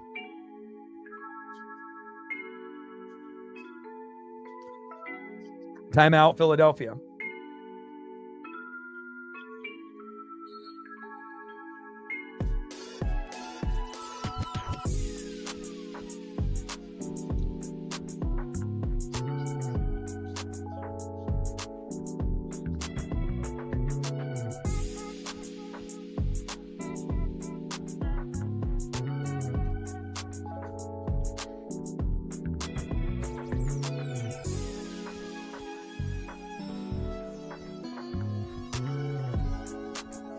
$85% to 67%, but obviously not having Lane Johnson, that's a big loss up front. First and goal, they hand off to Saquon. Good stop there by the Chargers, and timeout, Los Angeles.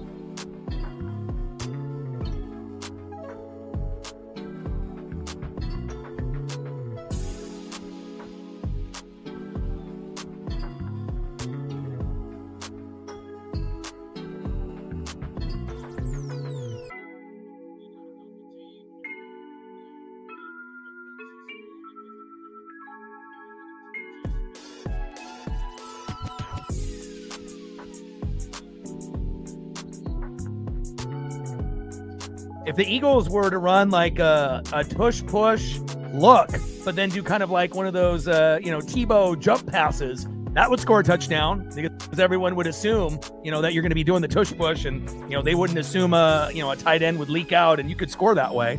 I wonder if they have something like that dialed up at some point in the season.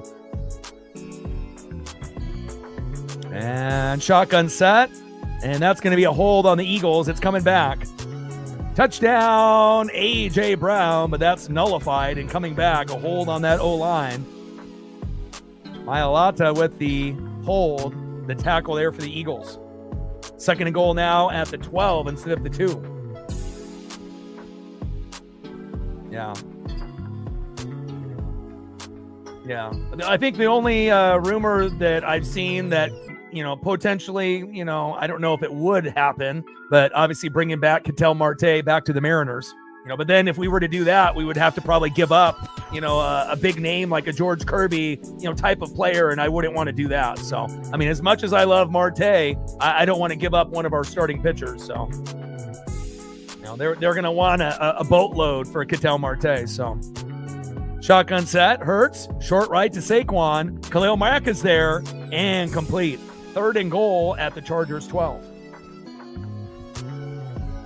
Ketel Marte would be a good fit, though, in Seattle, even though he was already there, once before, but not with the supporting cast that we have now.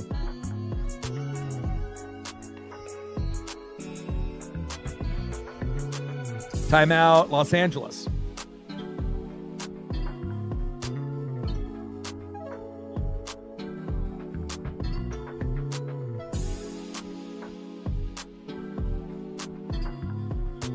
We got less than a minute to go here before halftime, and a good one with all kinds of turnovers. It's a turnover party. 10-3 Los Angeles.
4th and goal.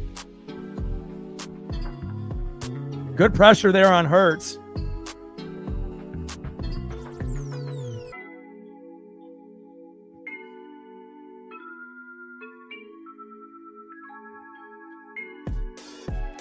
I had to make some adjustments with some of the other mods, that, sometimes, are here and sometimes not. So I've had to make some adjustments. Welcome back to the Mod Club. Appreciate you, Sarah. You've earned it. I was going to do it earlier on, but I had to kind of wait for the right time. And, obviously I can't have, 20, mods and whatnot. So I have to kind of cycle through some of the, people that aren't here really as often. And maybe, some of them will be back, more on a regular basis once we get into Mariner season and whatnot. But congratulations with that. You've definitely earned it. You've always been, loyal to the channel, even though there's going to be other channels that you're loyal to, and that's definitely understandable. I don't expect, people to, only be here. And if people are going to be here, specifically, fantastic, but if you have other, spots that you love to go to, you have to do you, right? And appreciate you. Call overturned. And field goal kick is up. And good. Elliott with the kick. 10-6 Chargers. And pretty wild, to be able to see Philadelphia, be so close, but only get field goals. But again, a lot of the offensive ranks are not in the top 10 like last year. A lot of them are in the top 20, 20 to 26. So it kind of makes sense. And again, and you don't have Lane Johnson, things happen.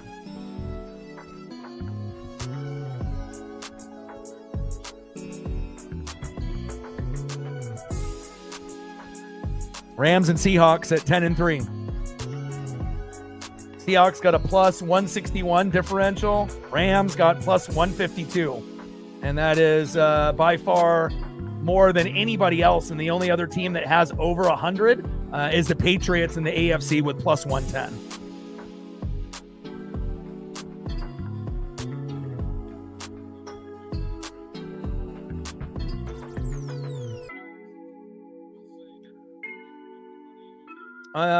Every channel is different, on how you can become a mod. You can become a mod by, showing up, and supporting, liking, subbing, donating, sharing, and just being a positive member to a channel. Every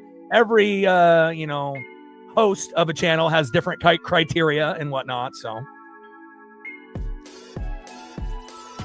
and we got 43 seconds left in a timeout. So they got the Rams as the top seed at the moment, even though the Seahawks have the same record at 10-3. But look at that record: 10-3, 9-3 and 1, 8-4. Obviously, the Bucs sitting there, bringing the numbers down a little bit with the 7-6. But but then you got a few other teams like the Panthers with the same record, and we'll see how it all plays out.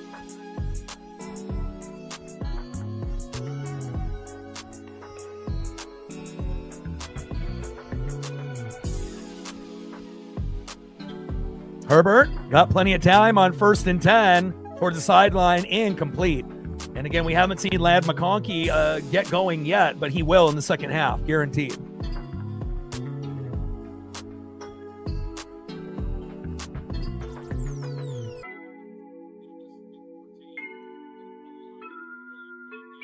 I mean, especially with all the injuries that we had with the pitching staff last year and whatnot, but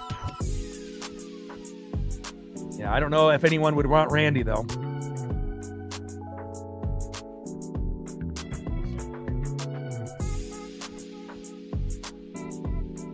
Shotgun set. Herbert, short left. Keenan Allen. And finally getting an opportunity for Keenan to show. Nakobe Dean with the tackle. 3rd down and 4 at the Charger 37. That was a good game in the snow. Obviously, they had a big early lead, but, Josh Allen is such a talented quarterback. And this could be the year, even though they don't have a reliable defense. Intercepted. Wow. What a floater. What was that by Justin Herbert? Terrible throw. Did he get blasted on that throw? And then, obviously, we have an injury on the field. I was going to say, I think Phillips hit Herbert, and that's why it floated like that, because, Herbert's not going to float a pass like that normally. Unnecessary roughness.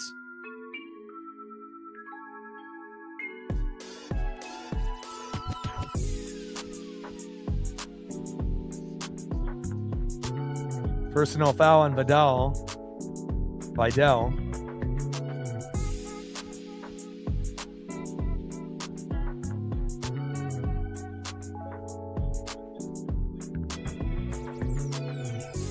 Yeah, Jalen Phillips has been a great addition and gets him right there on the shoulder. And that's the reason. Phillips has been a menace, for the Eagles. He's a perfect fit for that team, so.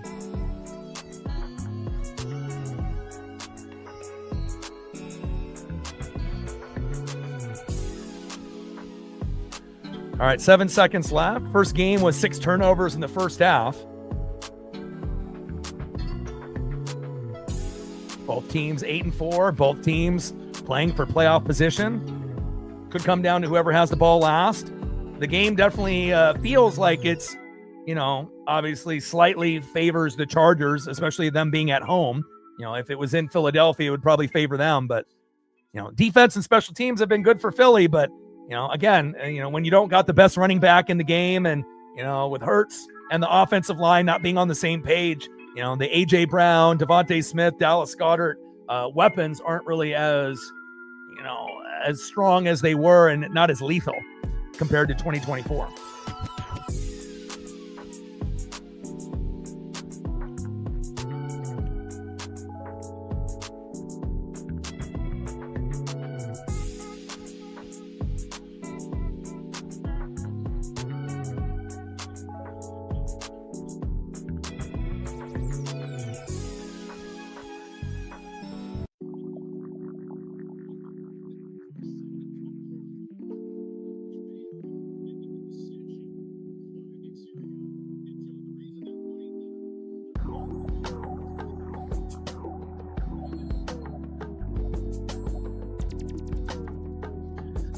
All right, 10 seconds to go here before half.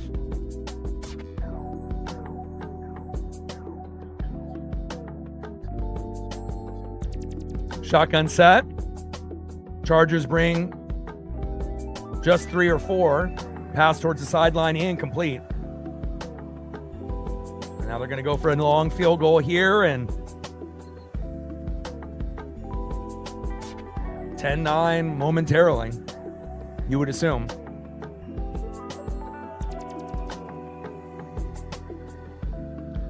41-30 and then 48 attempted here by Jake Elliott.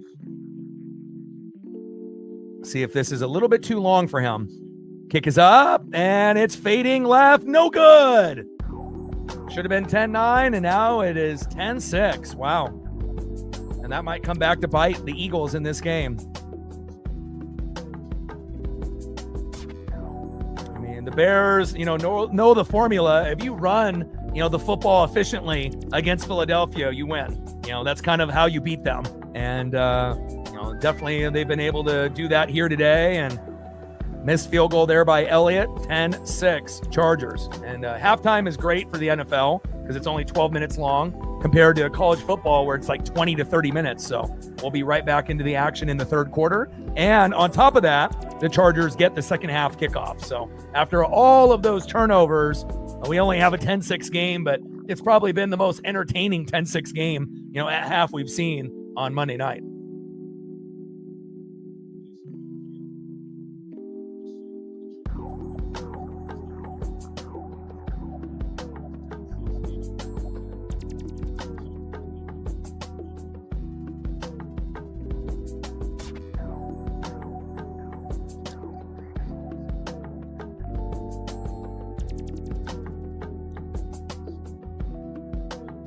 I feel, the primetime games have gone in kind of different modes.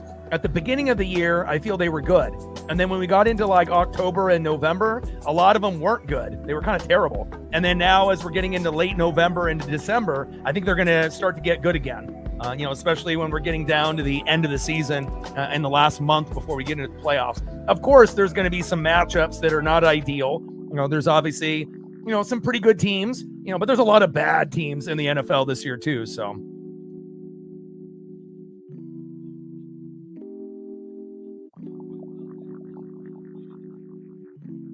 And then anything that you want to be able to see photo-wise, Jolly, Reflect, Sarah, let me know. If there's anything that you want to see to kind of pass the time here in the next 10 minutes, let me know and I got you.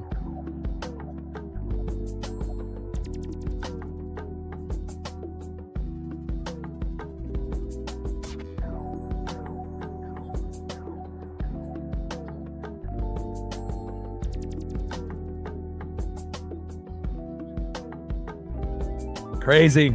Phillip Rivers. We'll see. We will see.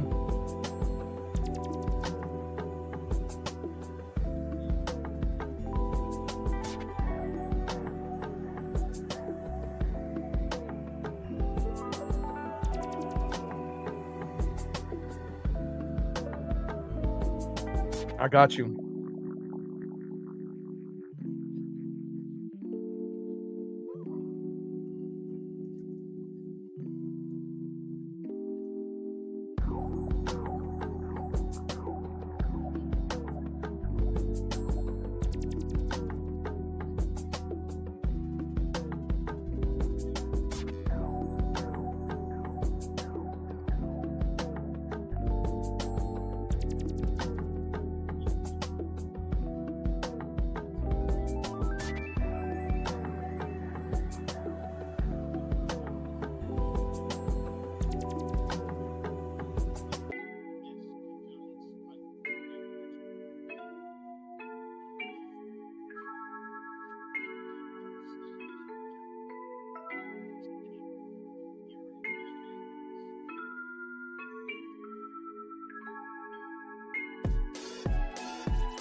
Yeah. I mean, it was a matter of time, though, right? It's not like, they ended up winning the division, and this is the first time in like 10 years, they're finally, kind of a bad team. And a lot of times you don't go that long. Obviously the Patriots and the Chiefs are, definitely the exception. Patriots going 10 to 20 years, being pretty consistently good, but also having the same head coach and having Brady and Gronk, that'll do it, right? Even though they've had offensive and defensive coordinators, come and go, Romeo Crennel and all these others that they've had, here and there with McDaniels and whatnot, right? But again, Nagy needs to be fired. The offensive line, they got 3 guys now out, and obviously that's been a problem. You need to figure out, what you're going to do in that running back room. Get another weapon, on offense, another, quality wide receiver, and then defense. You need better secondary, better D-line, better linebackers. They need a pass rush. So there's a lot of things, that they can do, but Kelsey, may retire after this year, so they're going to need another tight end, and then, even though they have a few other guys, Gray and a few others that are there, but they need someone better. And then also, with Mahomes, will he get back to being the player that he was? Or is this Mahomes that we see this year, is this what we're going to kind of see moving forward? Maybe the record will still be, better than this year, but are you going to start to see Mahomes kind of on a downward slope, or can he get back, to being the player that he was, with a new OC and a new offensive line? I assume Mahomes can still be a top 10 quarterback if you fire Nagy and then you end up getting better O-line pieces. But again, it feels like there's still a few things missing. And again, consistency was great for them, right? They had 10 years, where they were great, but finally the AFC caught up to them. And, again, the same thing, started to kind of happen, with Tom Brady and the Patriots kind of towards the end, where you started to see the other AFC teams finally catch up. And, instead of it just being them as the top dog pretty much every year. So.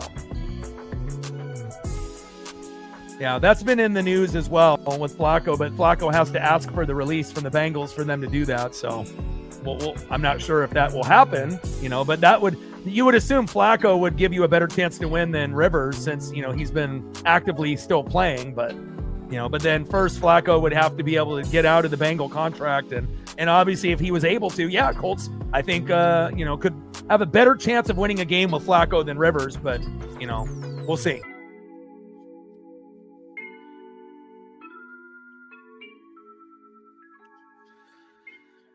Yeah. I mean, it's just crazy to see how,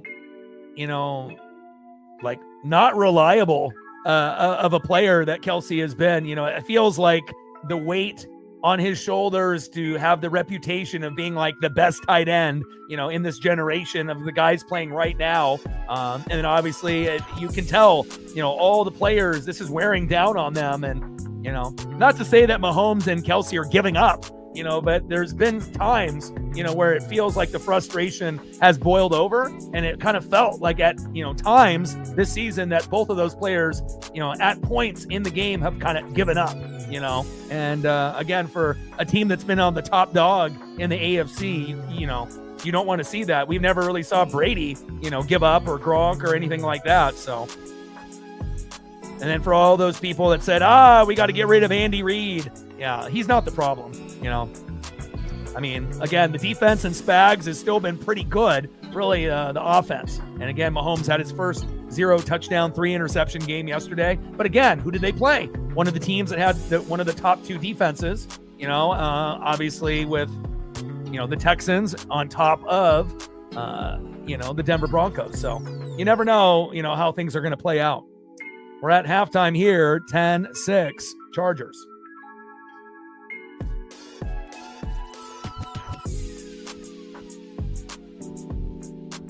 Got 3:40 left at halftime. 10-6. Charger lead.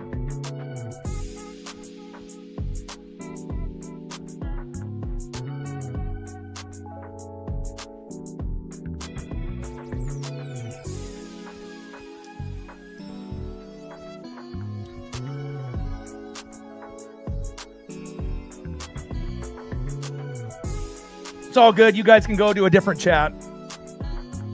You guys go somewhere else. You guys can find some other channel to boost.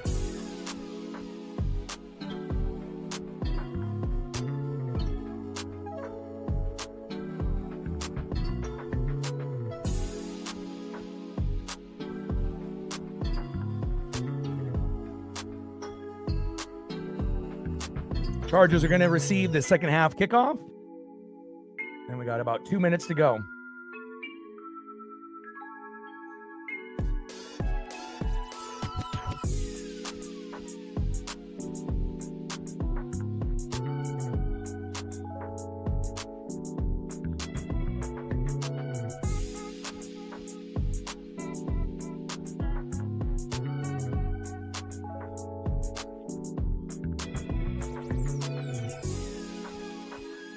Go to a different channel.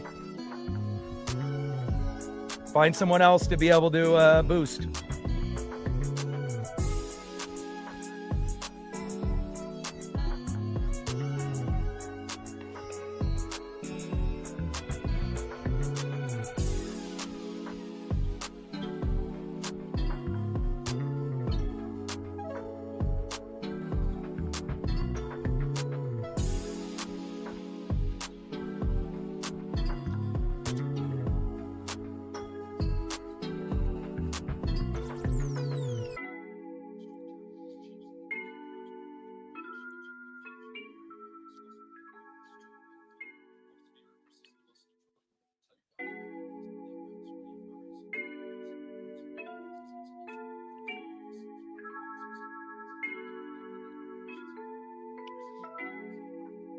All right, Chargers are going to receive the second half kickoff here momentarily.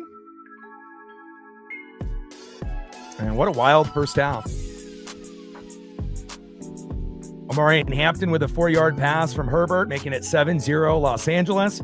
Jake Elliott with a field goal, making it 7-3. Cameron Dicker the kicker, getting a 45-yard field goal, making it 10-3. And then Jake Elliott with a 30-yard field goal, making it 10-6. And then Elliott missing that field goal right before half, which could have been 10-9. But again, it still feels like the Chargers have a little bit of the edge, obviously, with the Eagles not being able to get a touchdown, right out of the gates. But you never know.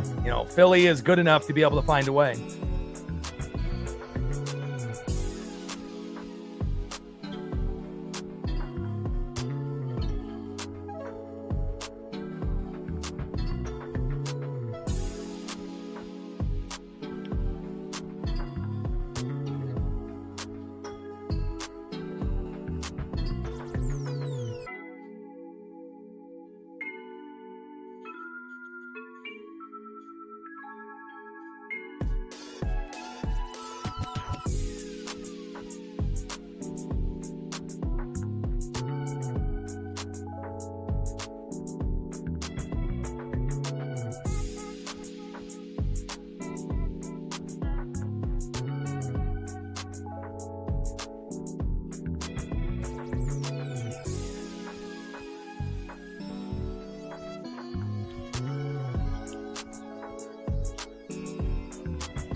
All right, Chargers are about to receive the second half kickoff. 8-4 Eagles, 8-4 Chargers. We're ready to get it going.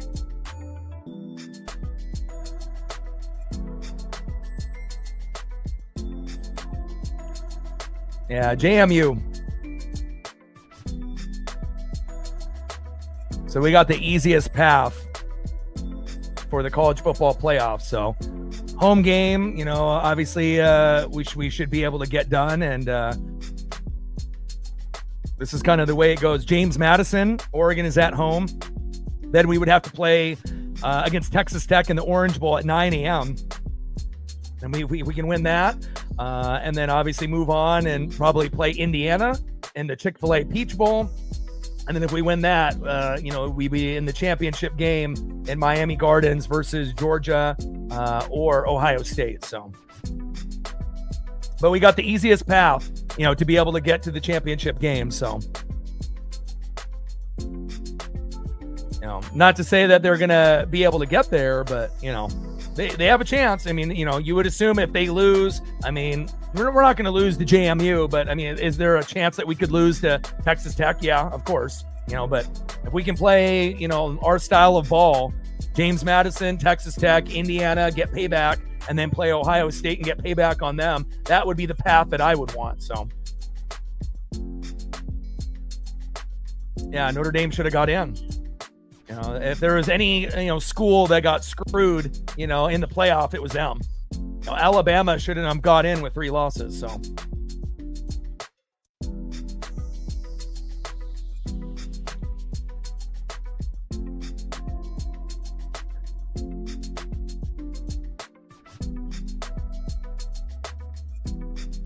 it's not the first time, that has happened. But again, it's like, what do you expect me to do? Do you expect me to jump up and down and go crazy and have some fake reaction? You can end up, going into, another channel and, going that particular route. So I don't know. It's like, I feel with those type of things, if it's, someone that's just starting out, or something of that nature, then, you can go and do something like that there. But, it's not the first time that, something like that has happened here, but it, I don't need that here. So there definitely is a lot of other channels that can put on either a genuine reaction or a fake reaction, and, you can go about it that way. So.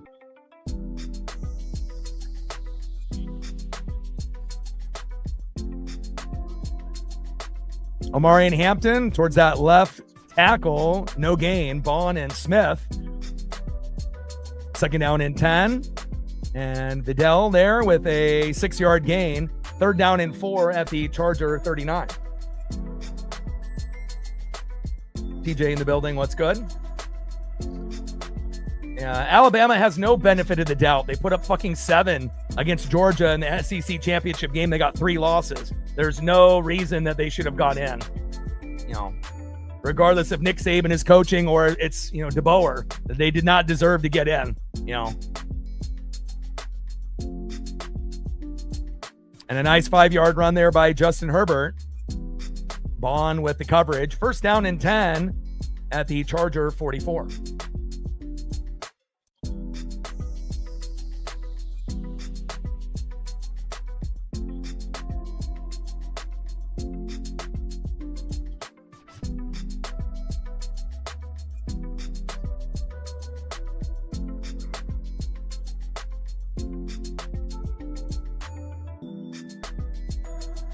Herbert, and hands off to the Vidal there with no gain. Jordan Davis making his presence known. Second down and 10 at the Charger 44.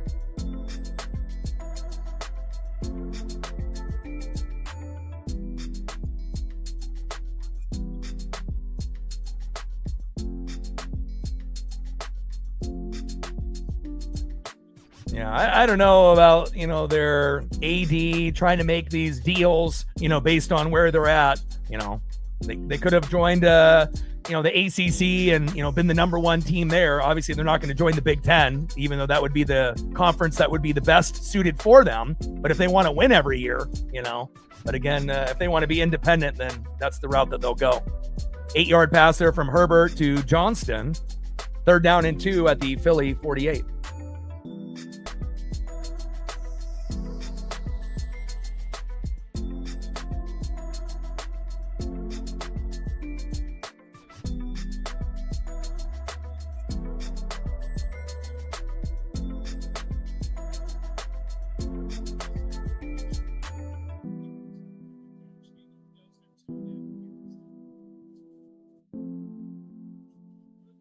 Handoff up the middle, and a nice run there by Omari and Hampton.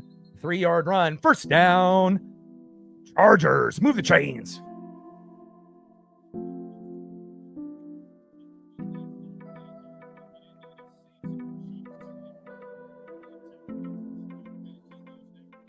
Slater and Alt both out for the year. And the Chargers still with an 8-4 record. Very impressive.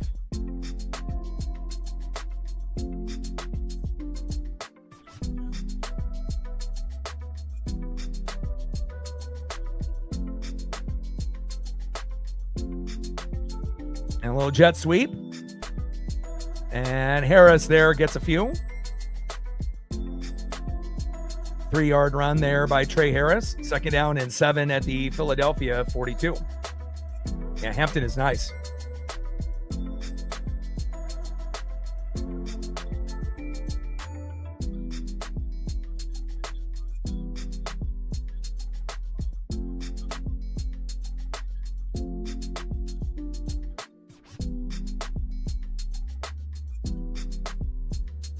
After he got injured, I'm not sure if he did come back. We'll find out here in the second half. Handoff. And good defense there by the Eagles. Nakobe Dean there with the coverage. No gain there. Or maybe a yard or none. Let's see here again with the face mask.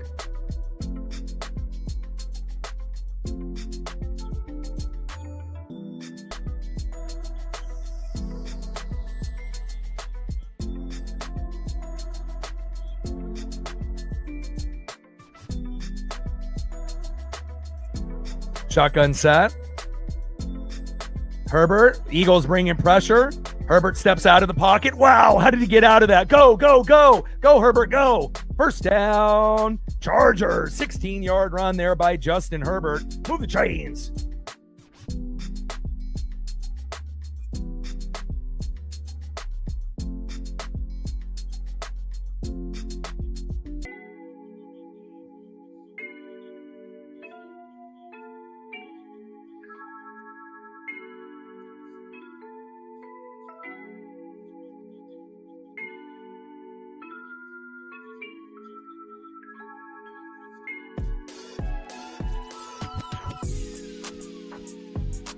Handoff. And Hampton goes to that left tackle. Gain of 1. Second down and 9 at the Philly 25.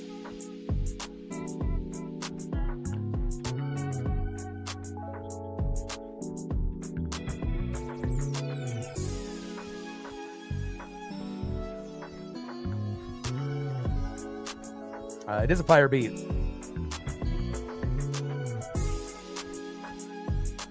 Shout out to my boy Brooks Beats with the best beats on YouTube.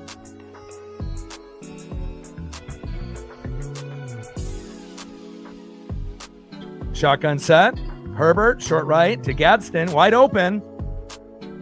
And Oronde Gadsden the second. 7-yard catch. Third down and 2 at the Philly 18.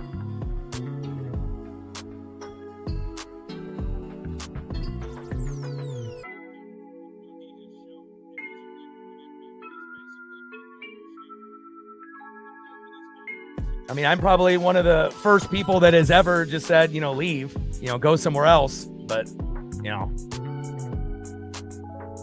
I'm not going to put on some fake face and fake reaction or whatever, whatever they're looking for. So plenty of other places they can do that at. And a Hampton pushed out, no gain. Marcus Epps with the coverage.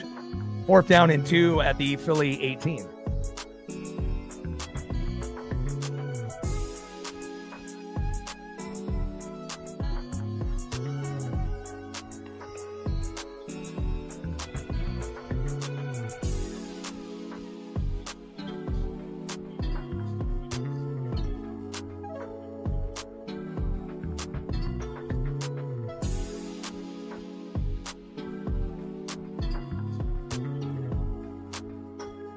Kick is up and good. 36-yard attempt by Dicker, the kicker, but we got a flag on the play. Uh-oh. If it's on the Eagles, it'll be automatic first down. Eagles with the leverage call. Wow.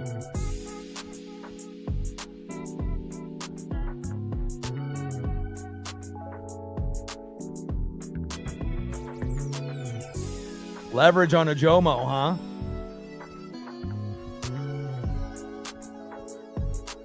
Oh, he tried to jump over.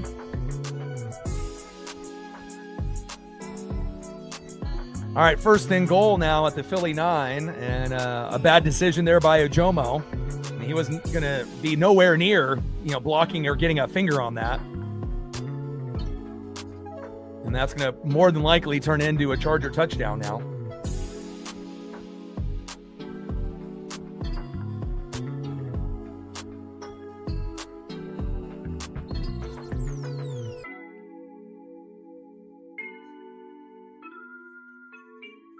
Herbert with the audible at the line.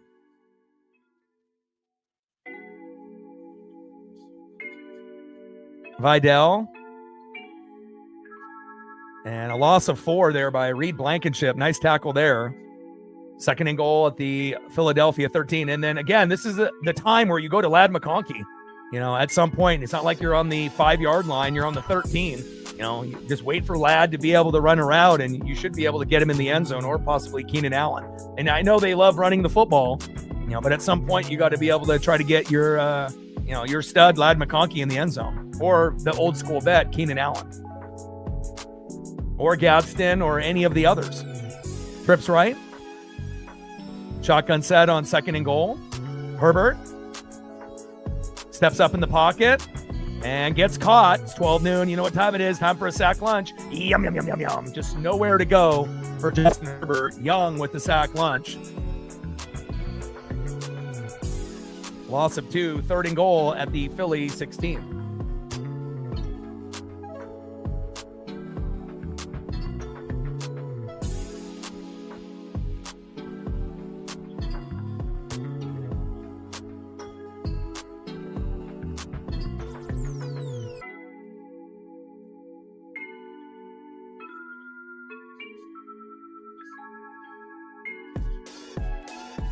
Herbert, incomplete. And again, why are you not going to Keenan Allen or Ladd McConkey? You know, obviously the pressure, and we know the Eagles are going to typically blitz on second or third down, but missed opportunity there. And now Dicker, the kicker, will come out, and it should be 13-6 here in a moment. You know, even as bad as the Eagles are playing, I mean, they're still in it. All they got to do is score like a touchdown, and, you know, the game is tied. So if, obviously, Dicker makes this kick, which we assume that they will.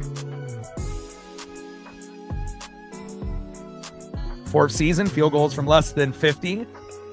Pretty pristine with that kick percentage. Kick is up and good. 13-6 Chargers. Yeah, I mean, the defense and the special teams for the Eagles is still good. So, again, you know, if you're good on defense and special teams and you still have those really good skill position players, you know, again, can they beat, you know, the Rams or the Seahawks? We don't know, you know. But again, if you play like the Niners or the Packers, the Bears, the Lions, the Buccaneers, the Panthers, Cowboys, you know, again, you know, we've seen them play pretty well against some of those teams, and we've also seen them struggle. But, you know, even with, you know, some of the insufficiencies with the offense, you know, in 2025, you still can't count out the Eagles. You know, you got to still think they're still a top 3 or top 4 team in the NFC, you know, even though the offense definitely has been in mud, so to speak, here this season. Field goal is good by Dicker, the kicker. 13-6 Chargers.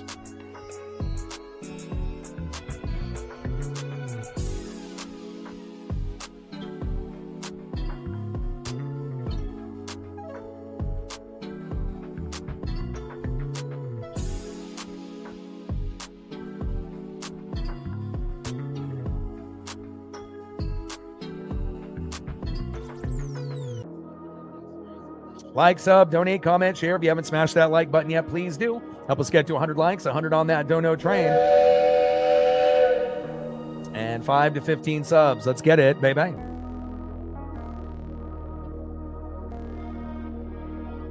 Shout out to my boy Brooks Beats with the best beats on YouTube.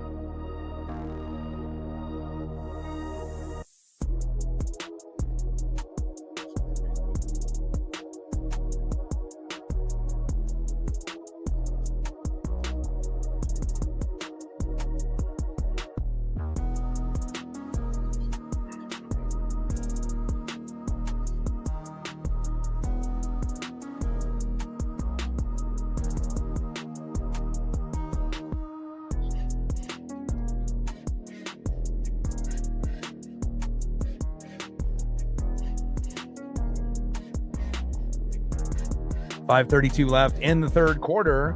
13-6 Los Angeles.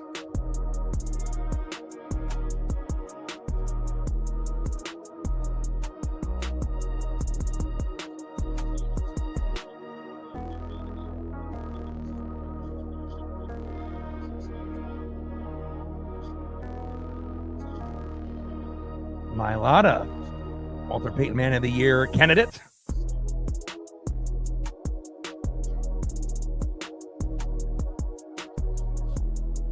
All right, Dicker about to kick off.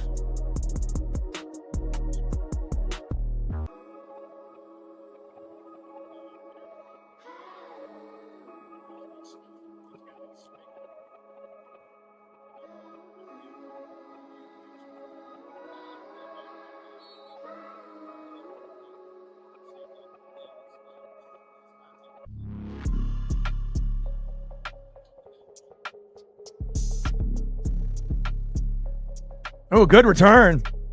Oh, fumble. Ooh, he's lucky. He got back on it. Wow. We were about to have another turnover just when you feel like something big could happen. And then obviously a potential turnover. He's lucky to be able to have the awareness to hop back on that football. But a good strip from behind by the Chargers. And luckily it bounces right to him. Covey is probably thinking, shit, if I don't land on this football, I might get cut. 30-yard return. Nice job by Dye, forcing the fumble. He's been everywhere. Go Ducks. 3 turnovers apiece for the Eagles and the Chargers, all in the first half. And Hurts going deep to A.J. Brown and caught. 26-yard pass. First down, Eagles. Move the chains. And it's not like it's raining, or sleet or snow. It's not like the Bills, versus the Bengals, yesterday, or even the Buccaneer game where it was, a downpour like we're getting in the Pacific Northwest. I mean, obviously it's, indoor and whatnot. And it's crazy that we're having so many turnovers as if we were playing in a game with bad weather. But nice catch there by A.J. Brown. Shotgun set. Hurts. Slips. Steps up in the pocket. Avoids a sack lunch. Keeps his eyes downfield. Throws it towards the sideline to Goddard. Incomplete. Second down and 10 at the Charger 38. And it's probably the first time I've seen a game with 6 turnovers in good weather, like indoors. But again, it definitely has brought a little bit extra excitement, to the stream. So.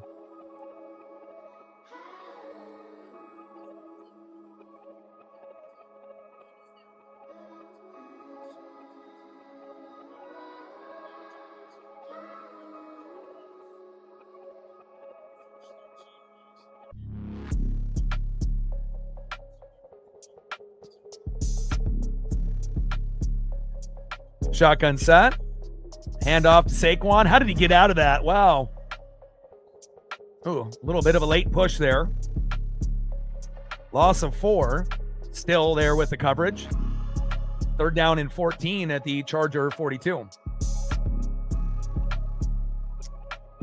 Dark Passenger in the building. What's good, brother?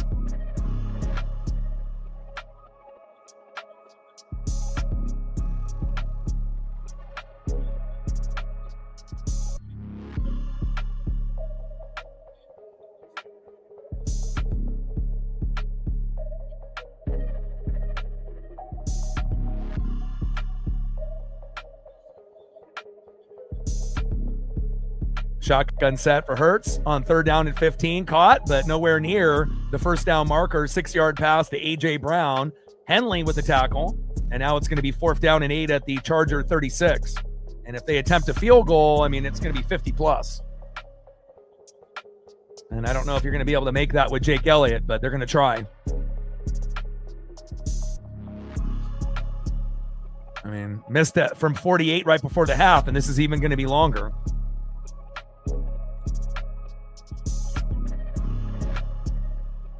Kick is up and good.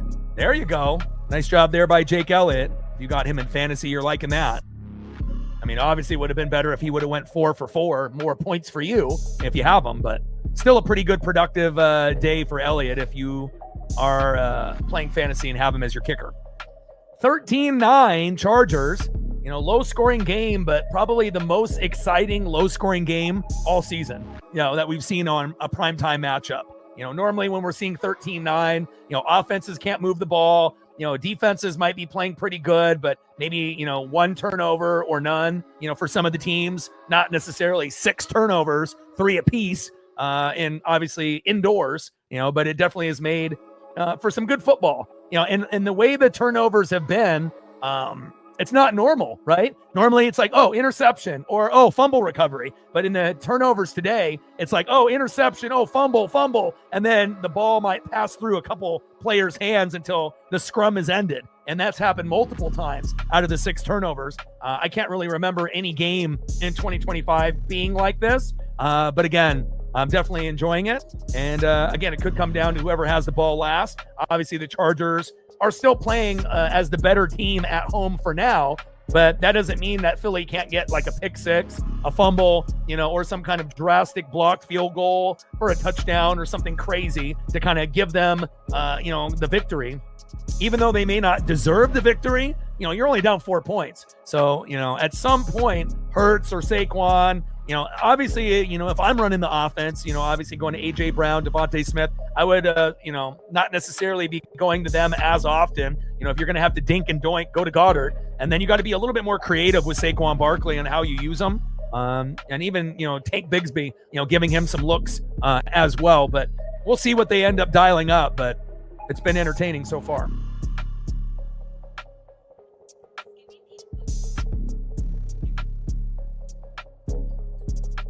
Like, sub, donate, comment, share. If you haven't smashed that like button yet, please do. Help us get to 100 likes, 100 on a dono train. And 5 to 15 subs. Let's get it. Bye-bye.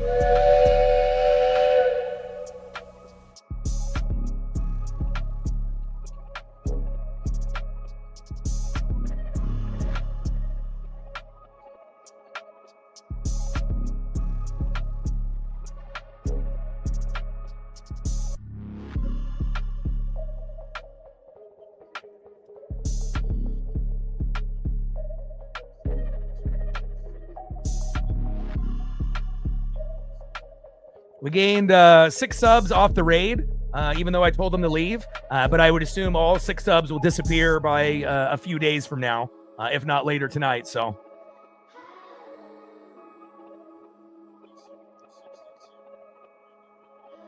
like, I don't need any pity subs or whatever, especially if you're not going to keep the sub. If you're going to sub and you're going to stay and you're going to participate, cool. But if you're just trying to like show off, for him and whatnot, they can keep their subs. First down and 10 at the Charger 25. And I know based off past experience, so that's why I mention it. Elliott kicks off 56 yards. Vidal there, 25. At the Charger 25 with a 16-yard gain. First down and 10. 3:15 left here in the third quarter. Herbert, play action.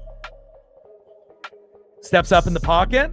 Ooh, gets sandwiched. Ball comes out, and the Chargers recover. Wow. And remember, Herbert has a minor injury, as well, and that could have been another turnover there. Big hit on Herbert. Kind of got sandwiched there.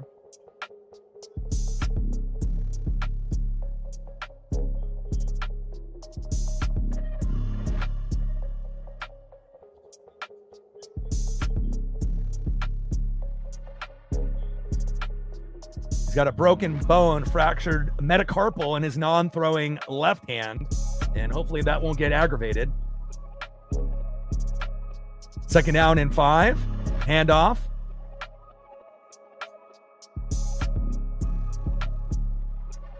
And we got a flag there.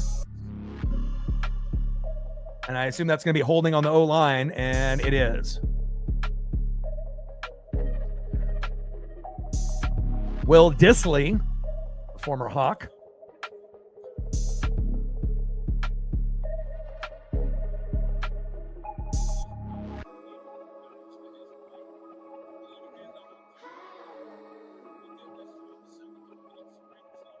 Yeah, and obviously he's doing it with the wrong hand because the other fucking hand is fractured. So, he's got to be able to, adjust. And obviously that's going to be a different look for the running backs when you're, getting the ball in the opposite hand and whatnot. But Herbert is a warrior. You don't got Rashawn Slater and you got a broken bone in your non-throwing hand. Keep it moving. Shotgun set on 2nd and 13. It's 12 noon. You know what time it is? Time for a sack lunch. Yum, yum, yum, yum, yum. And Bond and company are there. Big sack lunch. 3rd down and 22. Now for the Chargers. And again, you definitely are starting to see the Eagles get a little bit more aggressive here with blitzing on 2nd and 3rd down.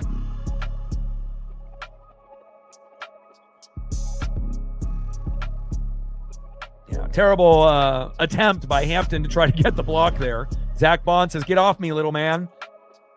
And there was 3 Eagles there. Shotgun set, run up the middle, 4-yard gain. And that's going to be Phillips and Smith. 4th down and 18 at the Charger 17.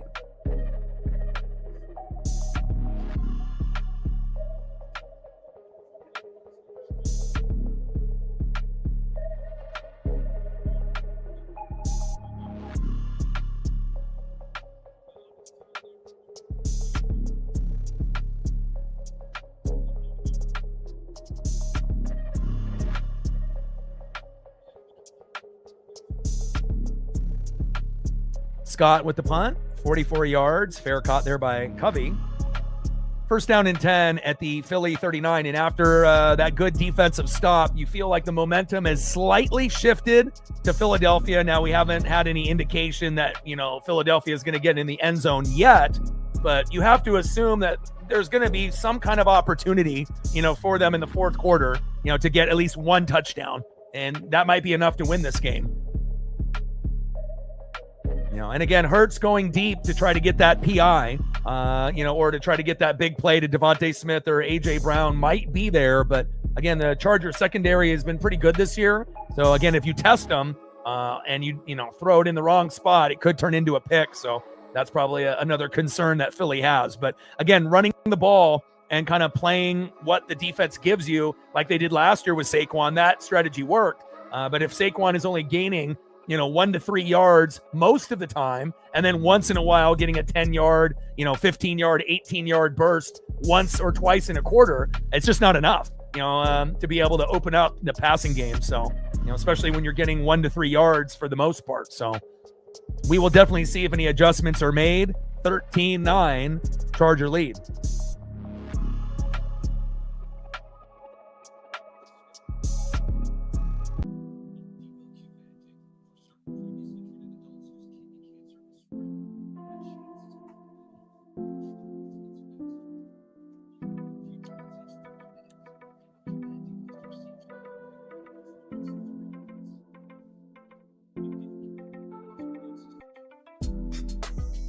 Yeah. Also, ball protection, obviously is something that, was probably discussed. But also, if you actually look at these defenses for the Eagles and the Chargers, they have dogs, on both teams, that are very physical, that like to punch the football out, that will rip the football out, whether it's a Peanut Tillman, kind of play where you punch it out or you strip it, and again, you definitely have some aggressive, players on defense on both teams that can make it happen. And again, I'm not sure if we anticipated a game like this with this many turnovers and indoor, weather with no rain, sleet, or snow. But again, it's been probably the most entertaining 13-9 game you'll ever see.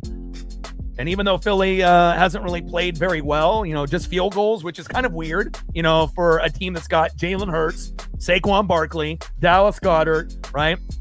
A.J. Brown, Devontae Smith, Jahan Dotson. Like, you have all of these options. But again, if your offensive line isn't really that good or they're injured, then, it's going to limit, what you can do. And again, everyone thinks it's all quarterback, running back, wide receiver, tight end. And it shows you, that it's not about those positions. They're the most overrated positions in football. O-line and D-line are much more important than quarterback, running back, wide receiver, and tight end. O-line, D-line, defense coaching, and play calling, and again, people are starting to realize, or may not realize, that that's really, how football games are decided, with the line of scrimmage and the battle up front. Because if you end up having average players at quarterback, running back, wide receiver, and tight end, but your line is elite, then guess what? Those average players turn into good or elite players based on what the O-line or the D-line does. Facts. But if you got elite quarterback, running back, wide receiver, and tight end, and your O-line stinks, you're not going to have enough time to go through your progressions as a quarterback, and the holes aren't going to open up for the running back. So, 5-yard penalty there by Tart. Defensive offsides. First down and 5 at the Philly 44.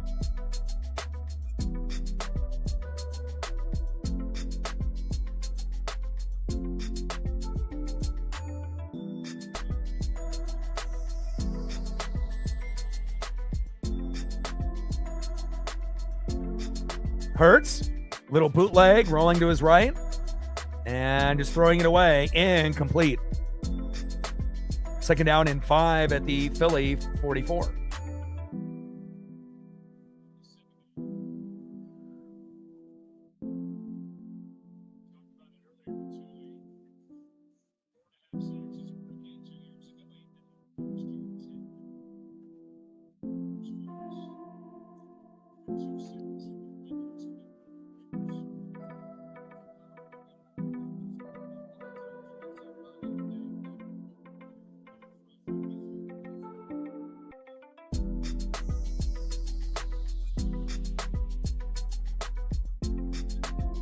And little screen pass there to Goedert. And that's going to be 3rd down and 1 at the Philly 48. And that's going to be the end of the 3rd quarter.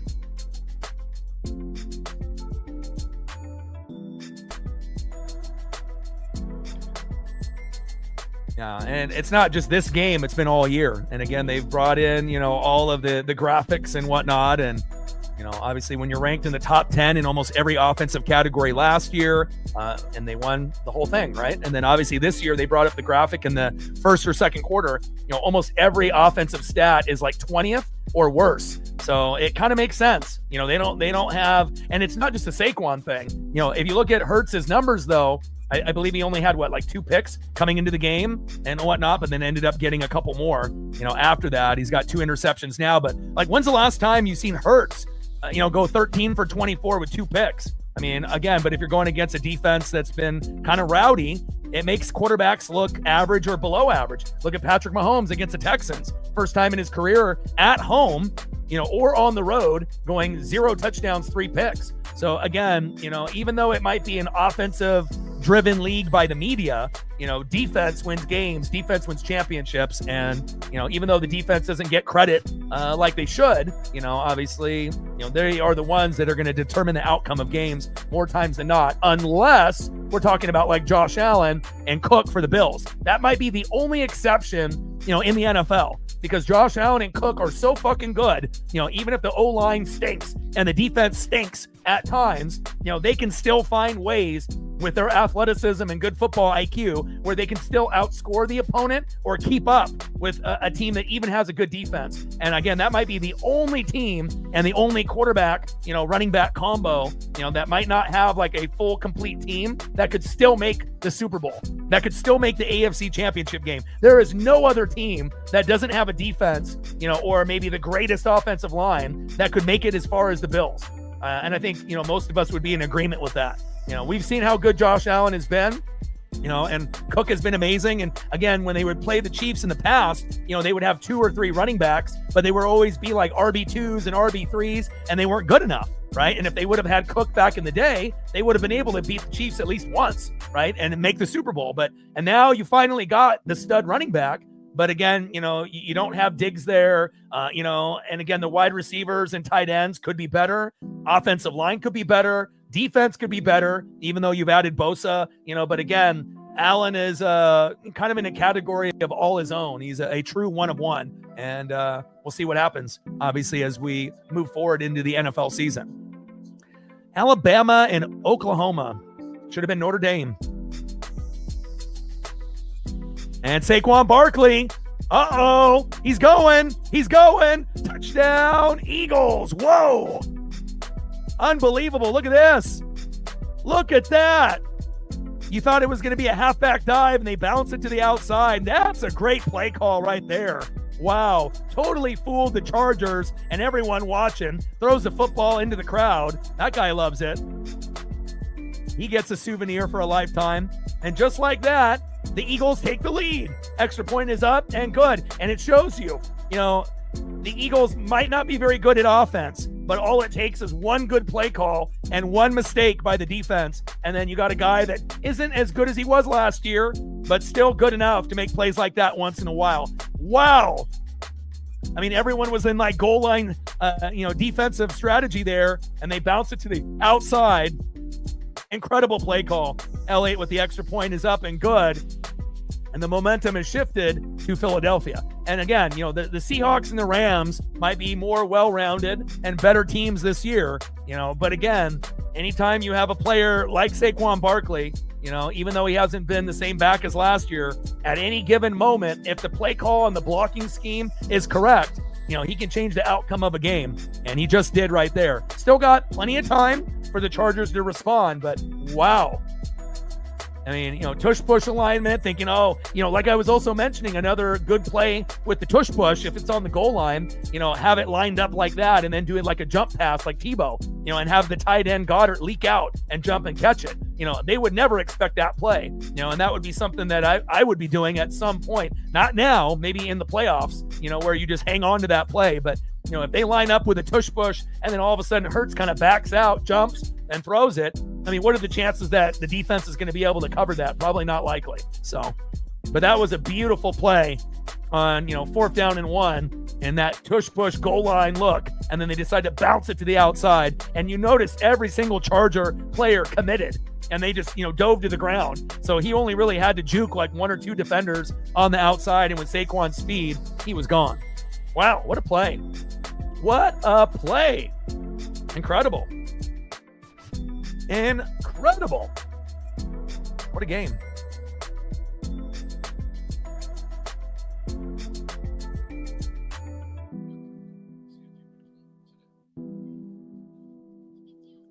I mean, the only thing better for this stream, I could have given you guys a fake reaction when we had the raid. You guys would have loved that. But I just can't do it, man. I can't be a fake person. I just can't do it. No, I'm always going to be the same person, from when I started the channel, and I'm going to continue to do this forever. And, again, the people that were in the raid and Tom himself probably wanted me to lose my mind, and act like this was the, gift from the heavens and whatnot. But, there might be other channels that, would act like that, but just can't do it. But I know you guys would have loved to seen that. 16-13 Eagles.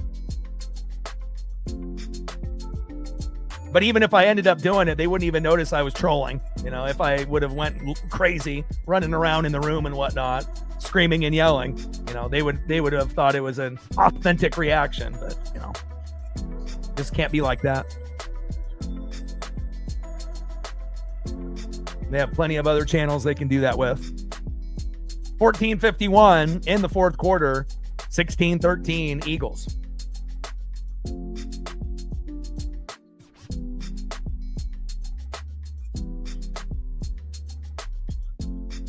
Elliott, 60 yards. And a nice 21-yard return there. Mondin there with a great tackle for the special teams for the Eagles. First down and 10 at the Charger 26.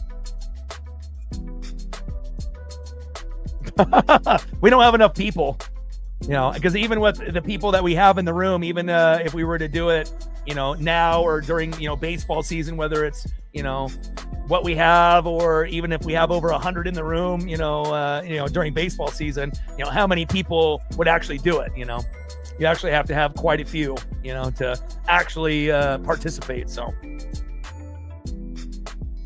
And the thing is, they already have so many people in the room, they wouldn't even notice it. You know what I'm saying? Like you could have 100 people and you could even write it in and they wouldn't even notice it with the amount of comments and people that they have. So.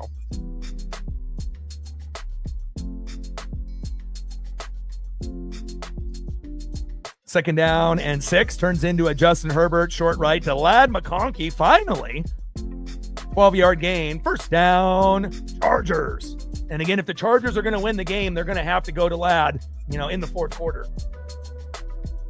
He's that game breaker for the Chargers on the offense.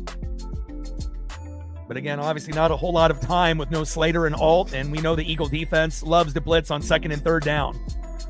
And a nice little check down there. Nice job by Ladd McConkey.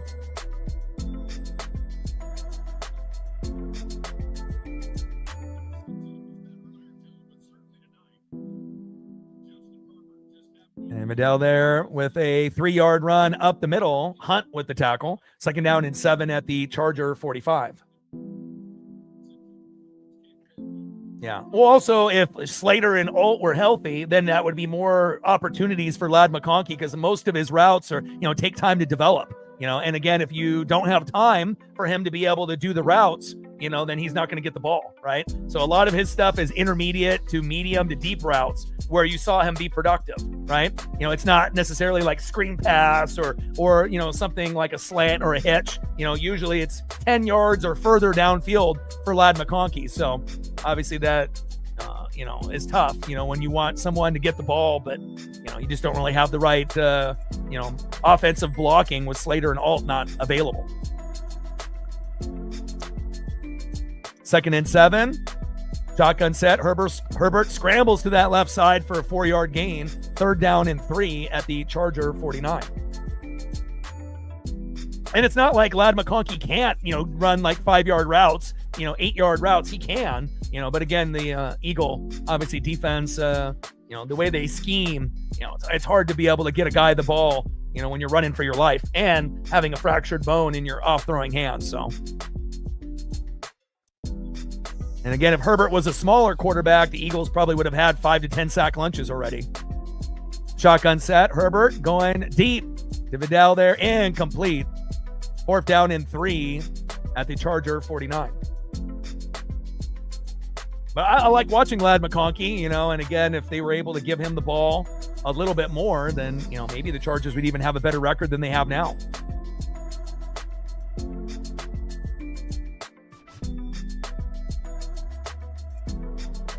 Momentum has shifted to Philadelphia even before the Saquon touchdown.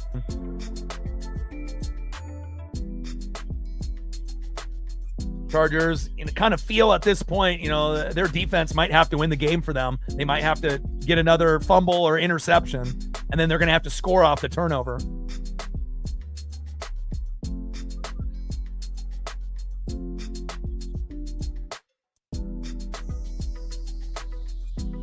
Chargers would not dare to do a fake here. Chargers with the punt. Oh, missed tackle. Missed tackle. Missed tackle. Oh, wow. Nice 22-yard return there by Covey.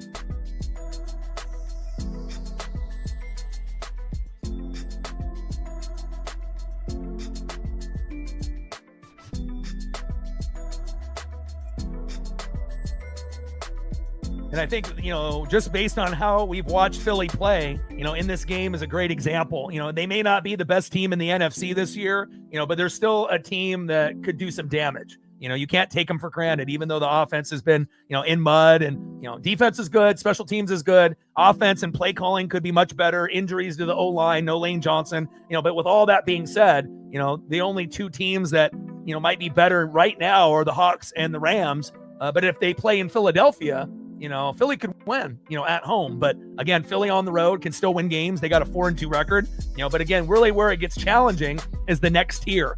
Philly versus the Bears. They lost, but that's a good matchup. Philly versus the Packers. Good matchup. Philly versus Detroit. That type of matchup. So, there's still that, first tier, second tier, and then obviously the Buccaneers, the Panthers, Cowboys are like the bottom tier, and obviously we don't think the Cowboys are going to make the playoffs, but obviously someone between the Bucs and the Panthers is, even with the records that might end up being kind of, crappy. It might end up being like a 9-8 record that ends up making the playoffs between the Bucs and the Panthers, but it is what it is.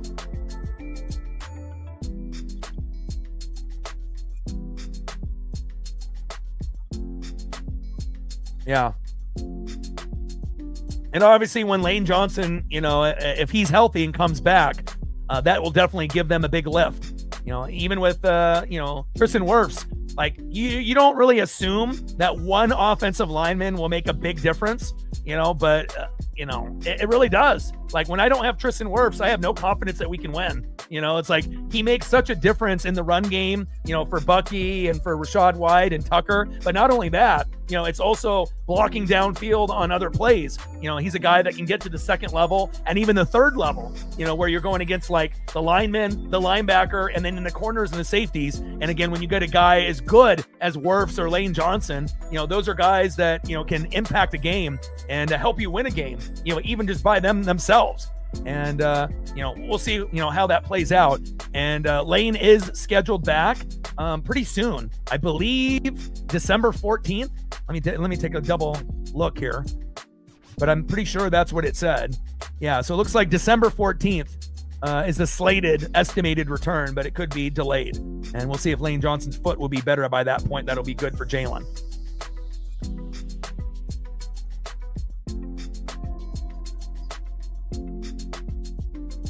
Couple face mask calls, that could have been called. Ref staring down, not calling any face masks really for today. First down and 10. Hurts, short right to Darius Cooper. We haven't heard that name before. And nice job there by Cooper. First down, Eagles. Hell, if you're going to get catches by Darius Cooper, Chargers might be screwed here. You can't have guys like that making big plays.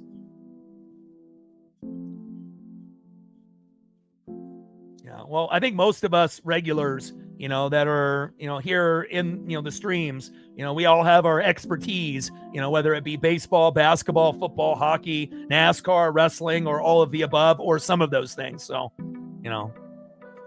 Hurts. Oh, intercepted off the tip. Whoa. Wow. And just like I said a couple minutes ago, you might need an interception or a turnover to win the game. And then 3 minutes later, boom shakalaka, there it is. And again, I kind of felt like, if you're going to come back and win the game, you're going to have to get a big turnover. And look at that. There it is. Charger defense taking advantage off the tip there.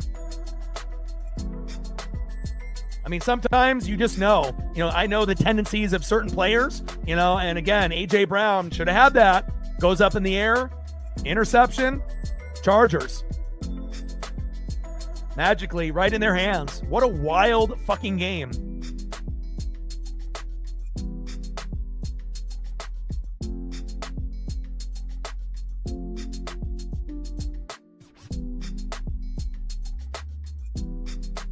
Nice job by Cam Hart.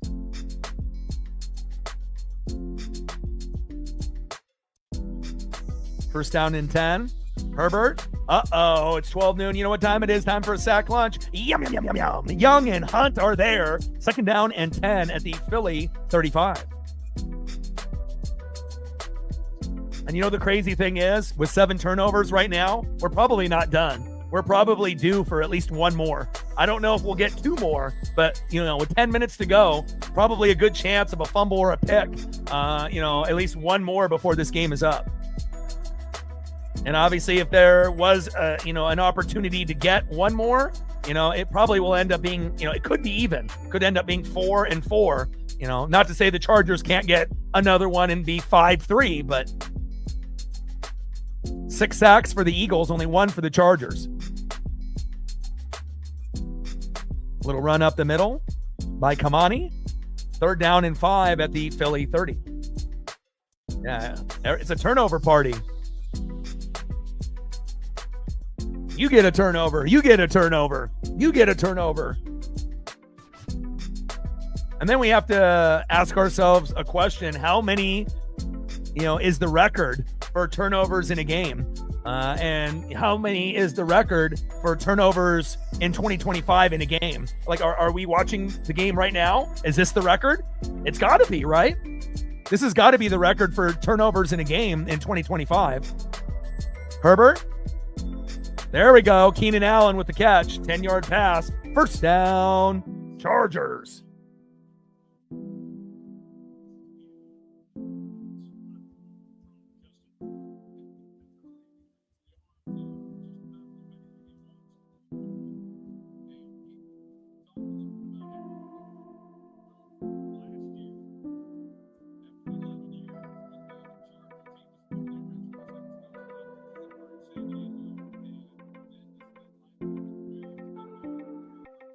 Steelers, Cardinals, and Lions at one point had 12 turnovers in a game. Holy cow.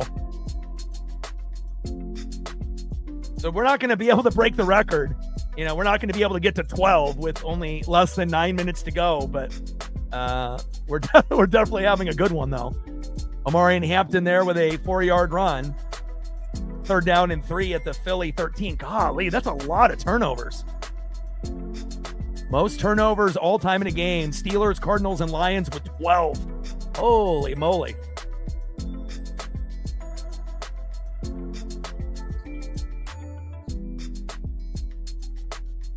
The battle of the 8 and 4s coming down to the wire. It could come down to whoever has the ball last.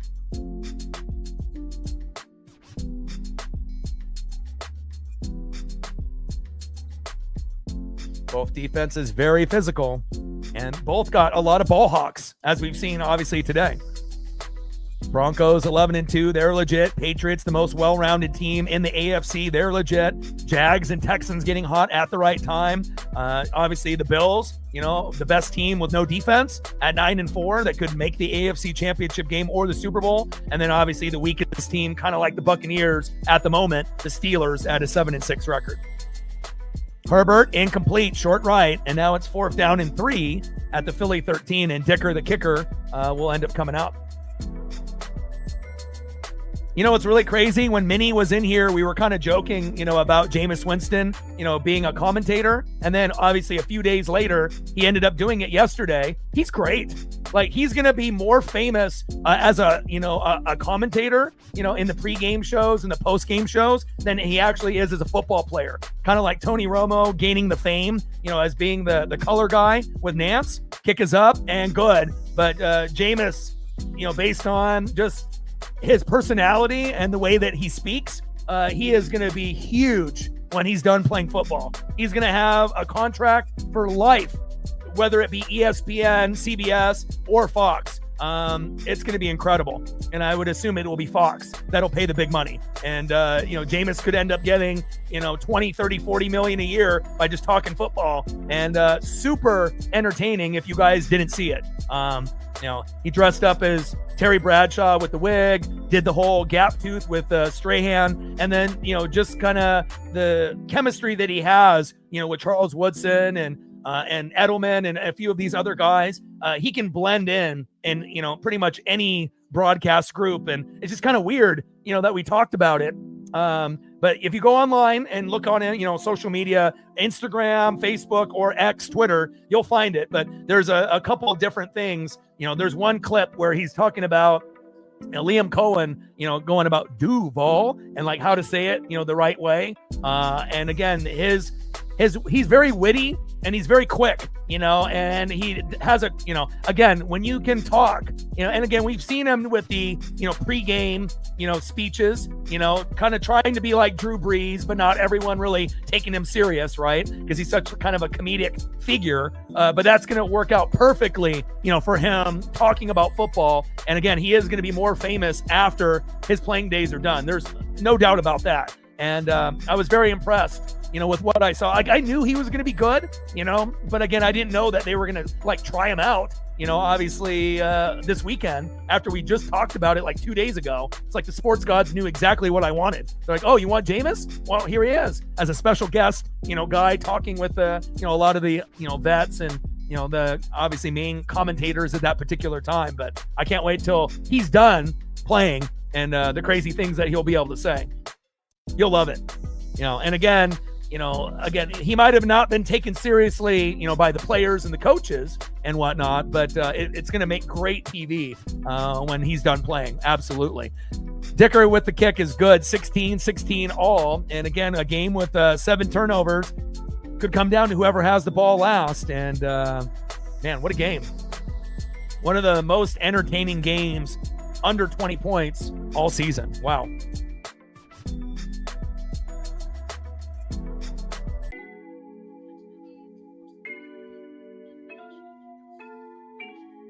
And the thing about Jameis too, very well spoken, very funny, very witty, very quick, on his feet, and on top of that, he can work well with anybody.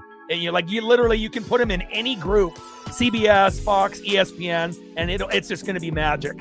I can't wait to be able to see it, because obviously we know, as a player, he's very limited, but as a man with a microphone, he's going to be elite. Dicker with a 61-yard kick. 25-yard return there by Covey. And that's going to be first down and 10 now at the Philly 29.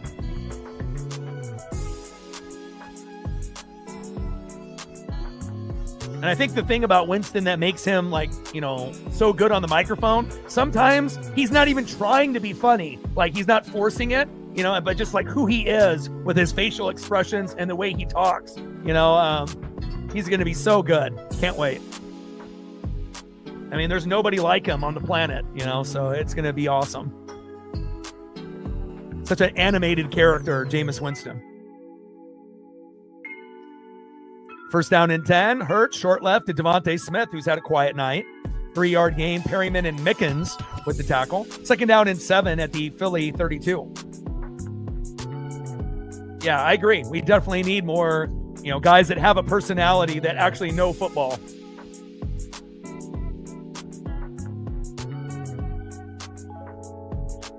Saquon runs to that right side for a yard. Deshaun Hand with the tackle. Third down and 6 at the Philly 33. just kind of weird, like how many things that we talk about, whether it be baseball, basketball, football, hockey, anything and everything, and then all of a sudden we end up getting results immediately or very shortly after. It's weird how the sports gods being in sync with us. Key third down here for Philadelphia. About 6 minutes to go here in the fourth quarter. 3rd down and 6 at the Philly 33. And if it's me and I'm calling plays, I'm going to Goddard. But assume that they will not go to Goddard, and it'll probably be incomplete. Shotgun set. Hurts going deep to A.J. Brown and complete. Why go deep to A.J. Brown when you can get a first down with Dallas Goedert? These are the type of plays that are making the Eagles not as efficient as they were last year. You have to know your personnel. Come on, man. Let's go. There's no reason to go deep to A.J. Brown there. Not on 3rd down and 6. And he's actually lucky that wasn't intercepted.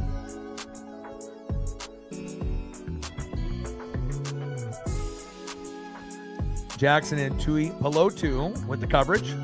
4th down and 6 at the Philly 33. And the same thing goes, with the Chargers, with Harbaugh and Herbert. You have to understand that the Eagles more than likely are going to be blitzing on 2nd and 3rd down. So you have to take that, accordingly based off your play calls. I mean, you just can't be run, pass. It's not going to work. So you have to kind of think outside the box. Not necessarily saying they have to go pass, run on 1st, 2nd, and 3rd down, but play calling will be, one of the deciding factors here late. 5:46 left, especially the line of scrimmage as well. And I think it's kind of impressive how good the Chargers O-line has played this year with no Slater and Alt. I've never seen a team with 2 beast linemen, and then Herbert still being able to play efficient football. And on top of that, he's got that broken orbital bone there in his left hand. Like, it's just crazy to see the talent Herbert has. But also, normally offensive line, is banged up. You're going to get sacked left and right. The offense is not going to look good, but Herbert definitely knows how to be able to use his body and being able to, bounce off of defenders and to be able to give his team that extra split second to get open. And sometimes that's all you need is that extra second or two. Off to the commercial break, off the punt there from Braden Mann. 1st down and 10 at the Charger 25.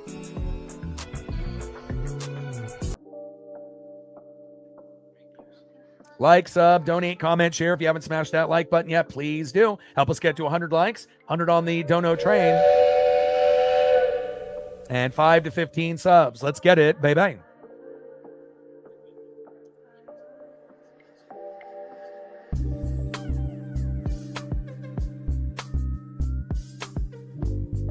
$85 subs to go to 23,400. Let's get it, baby.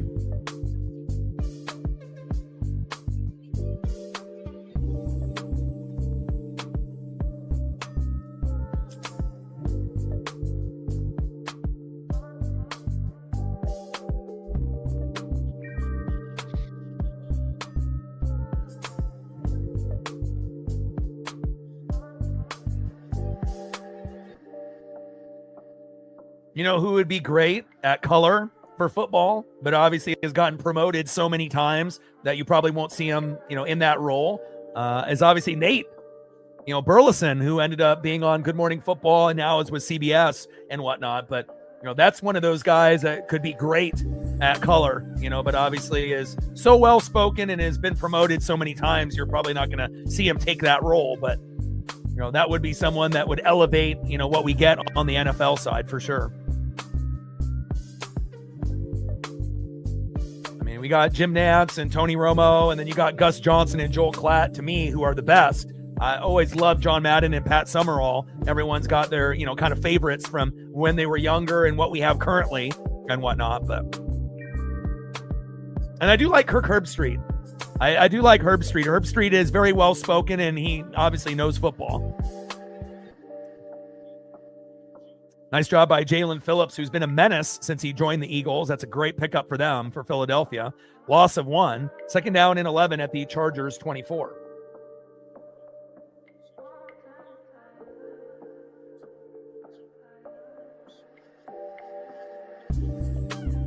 Herbert scrambling and gambling up the middle. Nolan Smith Jr. meets him. 4-yard run there by Justin Herbert. 3rd down and 7 at the Charger 28. Shout out to my boy Brooks Beats with the best beats on YouTube. Kind of an awkward landing for Herbert there. Hopefully he's okay. And again, you know, if the Chargers had a reliable tight end like an Antonio Gates, it would obviously take this, you know, group to another level.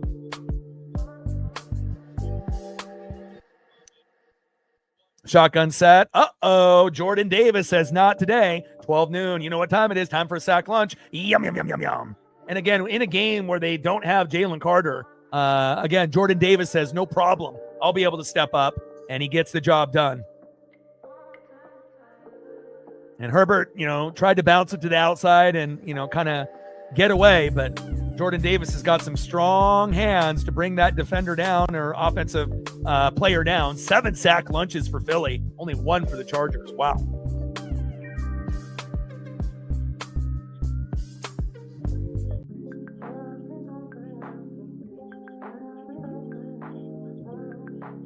Chief O'Chief in the building. What's good, bro?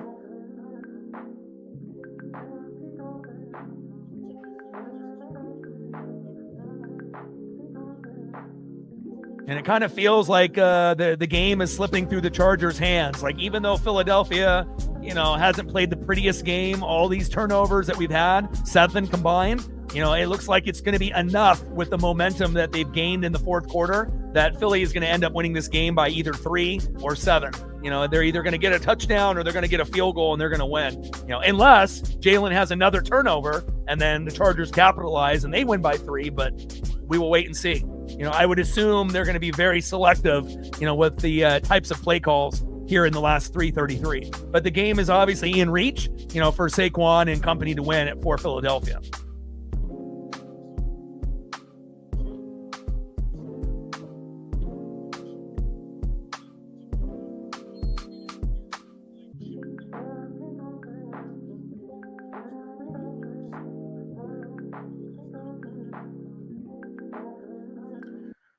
Three interceptions and 1 fumble lost, but, you know, Jalen will still have a very good chance to win this game with Saquon Barkley and company, and we'll see if the Charger defense can step up. Saquon runs to that left side for a yard. Agbonia there with the tackle.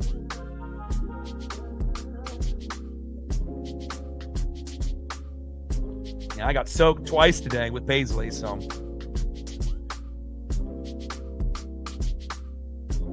Still got 1 more walk to do, but it's always nice, you know, when it is raining, because then there's nobody out there besides me and Paisley, you know, and you can definitely tell the people that go above and beyond for their pets, you know, when they're willing to get out there, you know, in the elements, and I will always do that.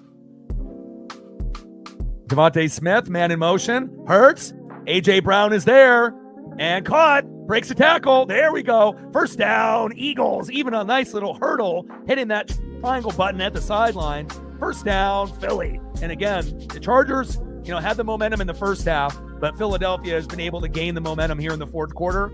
And obviously that big, you know, 4th down and 1, you know, goal line, tush push, you know, kind of look. And then they gave a little halfback toss to Saquon, and then he was able to go 50-plus yards for the tutty. Ended up being the difference at this point.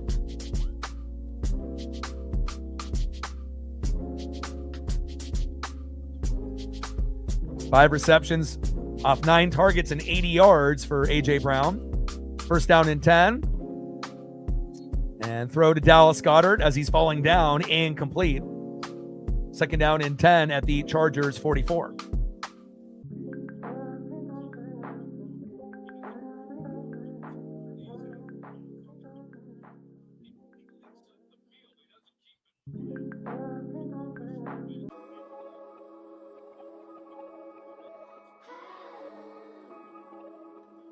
Shotgun set.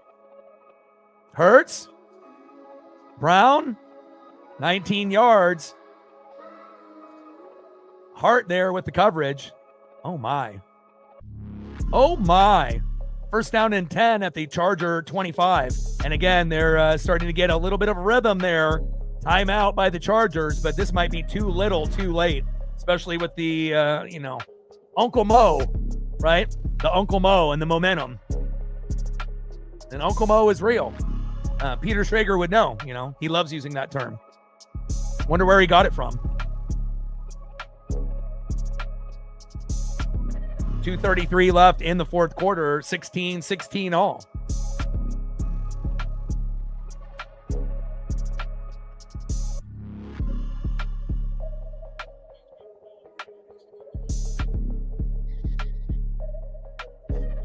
Six receptions, 99 yards. So I guess complaining to the media actually was good for him. Since he started complaining, look at the targets. 10 against Dallas, 13 against Chicago, 10 tonight. I guess complaining works. But AJ also has to realize, the offensive line injuries have been a part of the reason why he wasn't able to get some of the medium and intermediate and deep routes because, Jalen hasn't had the time to get him the ball. Nice tackle there by Khalil Mack. And timeout Chargers.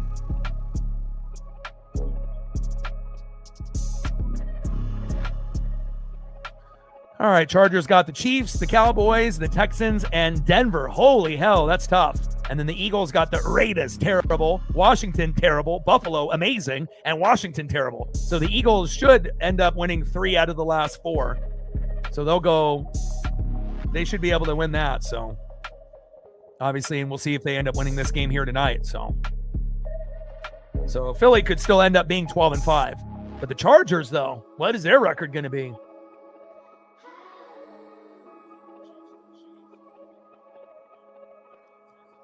Hurts going to A.J. Brown and complete. 3rd down and 11 at the Charger 26.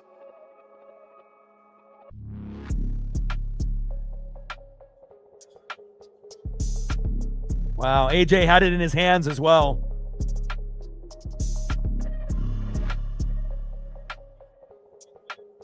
And timeout Philadelphia.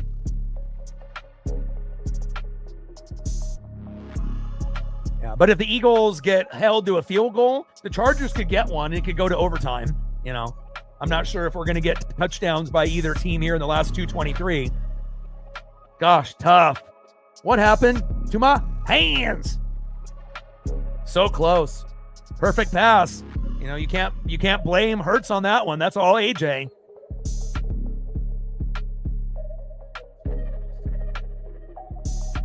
It's not like you're going to see Hurts, talking to the media. Like, how come my wide receiver can't catch the fucking ball?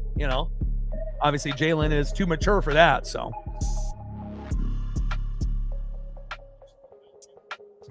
crazy game, man. 7 turnovers combined, 16-16 tie. No rain, no sleet, no snow. This isn't the Bills and the Bengals, right? Wild.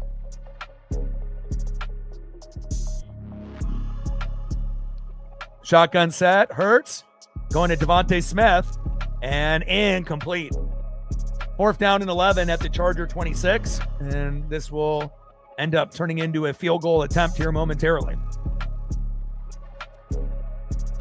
Could end up being an overtime game. Unless, Herbert is able to drive all the way down the field after the made field goal, and then they win, 23-19, but...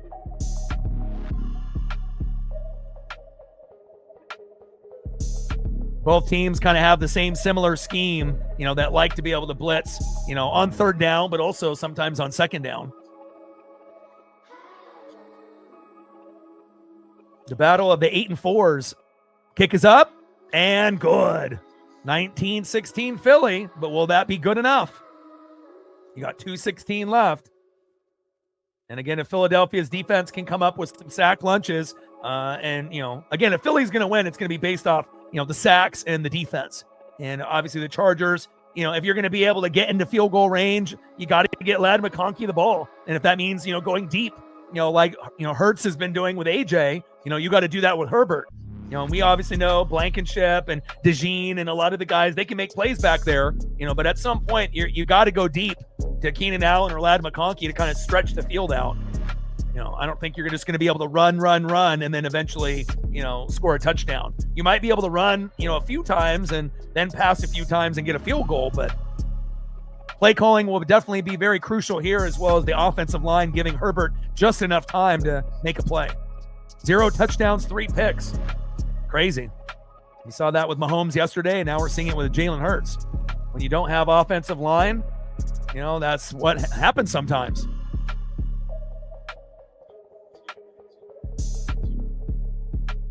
Elliott kicks off, 61 yards, 24-yard return. And now it's going to be first down and 10 at the Charger 28.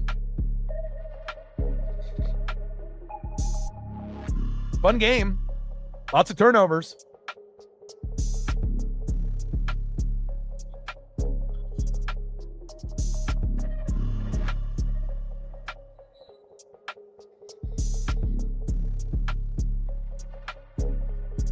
Got to get Omarion Hampton back in the game as well. I mean, Vidal is, he's your third string back, but shotgun set. Herbert going deep to Ladd McConkey on cue and complete. At least they know what they need to do. 18 game-winning drives in the fourth quarter and overtime, tied for second most in the NFL since 2020. But again, you need to go more to Ladd. It's like he hasn't really been able to get into a rhythm. But again, when you watch football as much as we do and a lot of others, you kind of can get an idea of what they're thinking. At least I know I do. But again, that was nowhere near, a chance for Ladd to even get a hand on that one. Just threw it kind of in the turf in front of him with 2 defenders. Yeah, but it's a lot of it is due to great defense. It feels like this is the year of defense compared to in years past where it was more offensive heavy. We've definitely seen more, great offensive teams struggle this year than normal, right? Eagles, Chiefs, Ravens. I mean, there's a number of teams that normally are really good at offense, but have definitely been struggling this year. Herbert going deep. Ladd McConkey is there, but guess what? So is Cooper DeJean, and complete. Back-to-back opportunities for Ladd McConkey. Chief with a $5. Appreciate you. Stacks. Rex with a little Cactus Jack. Bang, bang. $5 holla for Chief. If you got a particular photo that you want me to give you here before we get back to the action, let me know, and I got you. Yeah.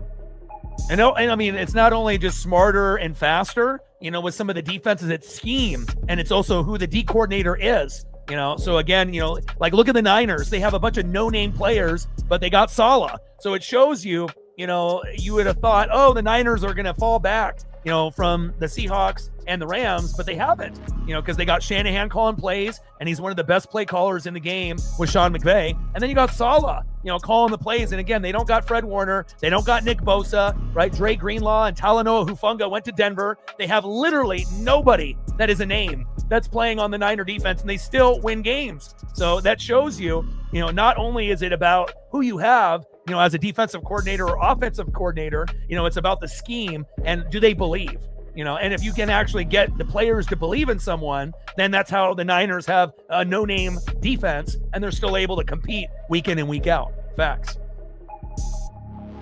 And then obviously we've seen how great Denver and the Texans have been. Those are the 2 best defenses in the league, hands down. It helps when you have Will Anderson Jr. Roll Tide, and obviously Danielle Hunter getting sack lunches for them. And then you get other guys like Petrie and others that are stepping up. And then Denver with Nick Benito and company. It's like, it's about scheme, and it's also about the players that you have. And again, we already knew Denver's defense is one of the best in the league last year. And then you add Talanoa Hufanga from the Niners and Dre Greenlaw, and then it took them to another level. So, I wouldn't be shocked one bit. Obviously we already assume Denver is going to be like the Patriots and the Bills. They're going to go far, but I think really the thing that you have to ask yourself is how far are the Texans going to go? The Texans could be that sleeper team that could end up beating some of the other better teams based on their defense. And they do have CJ Stroud. They have Nico Collins. They do have some weapons there. So it's not like they can't play offense. So, and again, if you have a great defense anything is possible. And obviously that is very true for not only the Broncos, but for the Texans this year.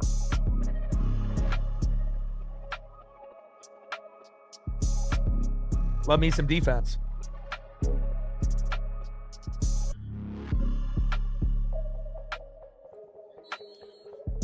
Herbert, short right. Johnston. Uh-oh. Quinyon Mitchell. Pass interference, and that's exactly what they needed. First down.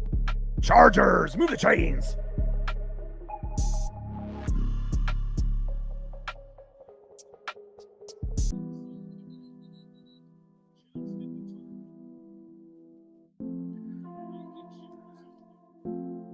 And obviously that's exactly what the Chargers need, considering all the sack lunches the O-line is giving up, from that Philly defense. And for the Chargers to win, they might need one more, or two. Either holding or, a PI. Herbert scrambles to that left side, 7-yard gain. Cooper DeJean there with the coverage. Second down and 3 at the Chargers 44.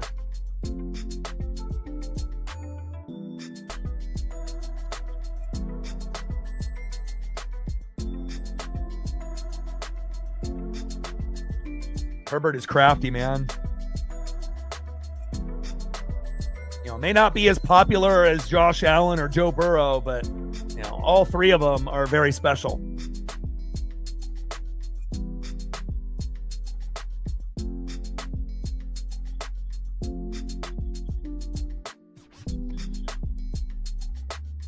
Shotgun set. And Vidal there, 8-yard gain. Nakobe Dean and Hunt with the coverage. First down, Chargers. Shotgun set.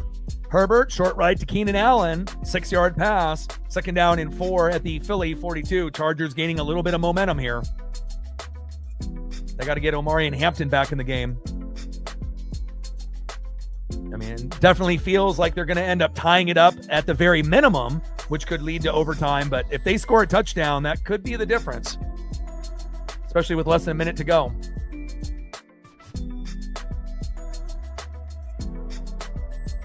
Showtime in the building. What's good? Well, we got to beat JMU first, which we know we will. And then we'll see what happens with Texas Tech. Hopefully Oregon wins that. And then obviously Indiana. We have to get revenge on them. And then either Georgia or Ohio State in the Natty. But I like our chances. And if I had my choice, JMU, Texas Tech, Indiana, Ohio State. Give me, the two best. Again, if you want to be the best for Oregon, you got to beat the best. And I don't want to shy away from Indiana or Ohio State. I'm not afraid. And the Duck fans, we're not afraid. We know how great those two teams are. And again, it will be a challenge. We will be underdogs in both games. But hopefully, we can find a way. I need to see a natty for Oregon before, I'm gone. And I need to see the Mariners win a pennant as well. Herbert up the middle for a 4-yard scramble. First down and 10 at the Philly 38. Move the chains.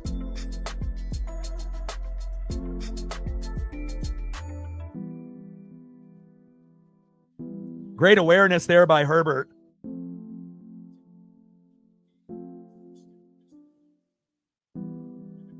Shotgun set. Herbert runs towards that right side.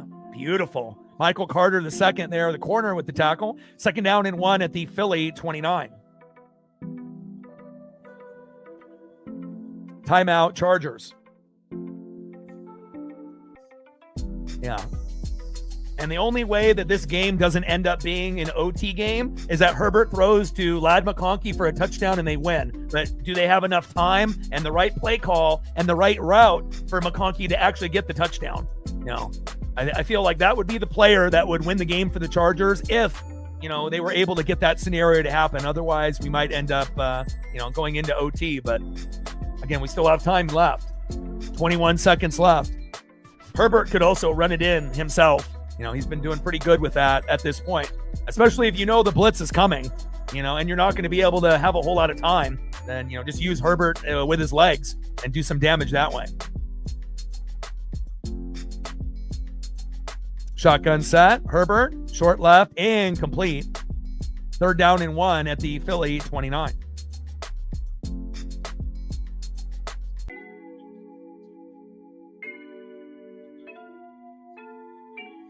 Matz is signing with the Rays.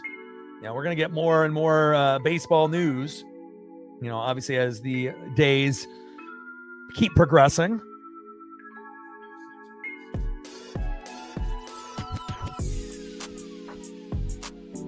And again, you see how aggressive the Eagles are on second and third down. Not a whole lot of, time and a whole lot of wiggle room, to go through your progressions. Shotgun set, Herbert, and complete to Trey Harris. I don't like that play call. 4th down and 1 at the Philly 29, and that just took away their chances of getting a touchdown with McConkey and winning. Now you're going to have to go for the field goal to tie, and they just got to pray that Dicker makes it. Otherwise, they're going to lose 19-16. All right, looks like it's going to more than likely be overtime.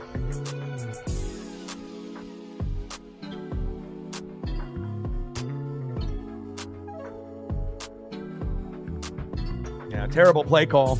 And I know Herbert's got the broken orbital bone, but that would have been a great play for a QB sneak, for the 1 yard.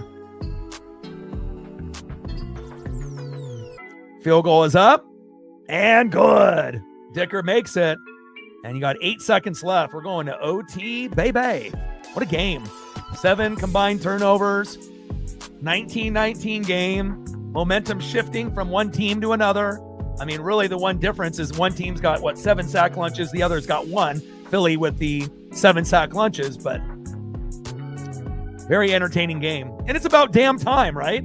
Considering all those games that we saw in October and November that were in prime time that were shitty. Like, it's about time that we had some pretty good games. And when I saw this game on the schedule, I kind of had it circled. I had a feeling that this would be a pretty good game with 2 teams that had pretty good records. They're both 8-4. The Eagles are 4-2 on the road, so they've proven they can win on the road. And the Chargers are 8-4, 5-2 at home. So something's got to give, and we'll find out in overtime.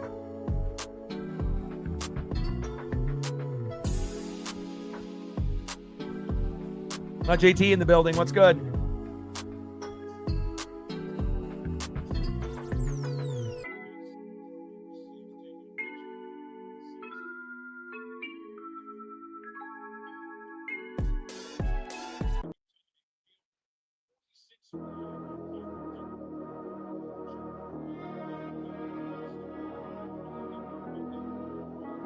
Dicker kicks off 64 yards. Will Shipley, 27-yard return. Now we got 3 seconds left in the fourth quarter.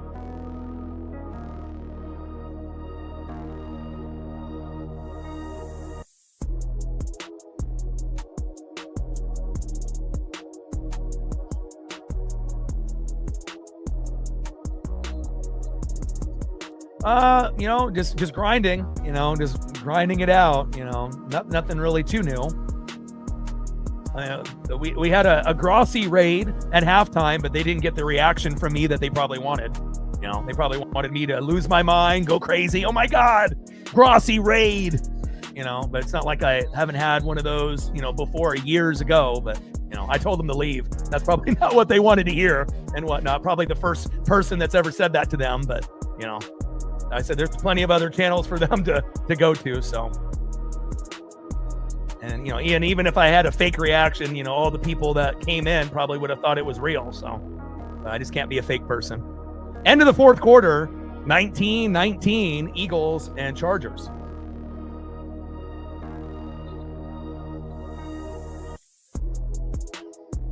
End of regulation. Like, sub, donate, comment, share. If you haven't smashed that like button yet, please do. Help us get to 100 likes, 100 on that dono train. And 5 to 15 subs. Let's get it, baby.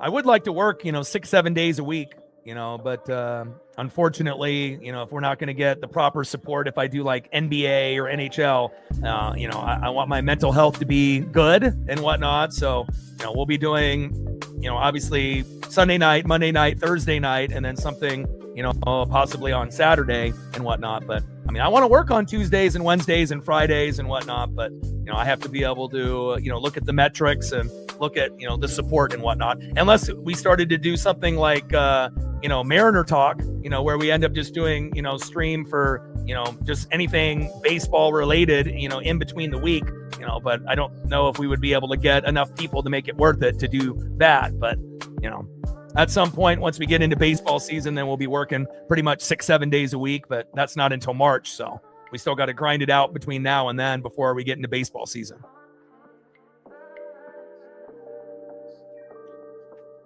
Yeah, weather's been crazy out here for sure. All right, Philly won the toss and is going to kick.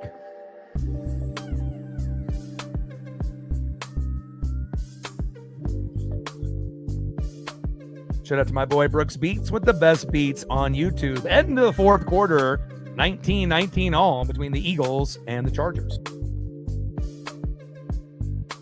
Yeah. I mean, there's just so many people out there, that are just fake and whatnot. But, I probably have the record. I highly doubt anybody has ever done that to them before. I'm probably the very first person that's ever done that to them. But, he's going to end up getting, his 1 million subscribers, and, he's on his way to get there. And, there's plenty of other small channels that are just starting off, that could end up having a genuine reaction, and they should spend time going to places like that, instead of coming here. So.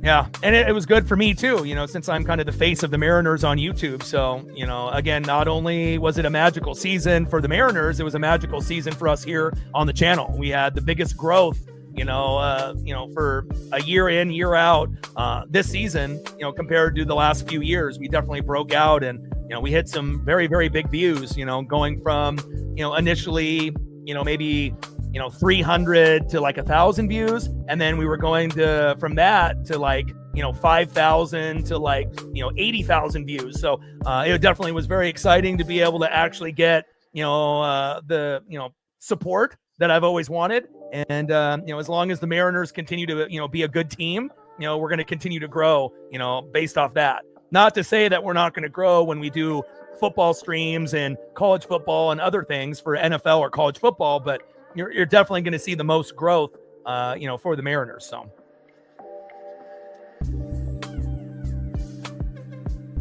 But we'll do a little NFL and a little college football, while we wait for baseball season to start up. And honestly, the Mariners should be good, for the next 10 to 15 years. So, again, we should be able to hit some amazing peaks. I think the next goal will, try to hit 100,000 views on a stream.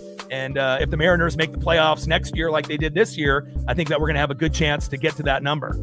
We did hit 84 to 85,000, and it wasn't even Mariners. It was Game 7 of the Dodgers and the Blue Jays. So, we definitely could hit 30, 40,000 views, on certain games with the Mariners. But, if we can continue to keep grinding, we'll definitely hit some really big goals.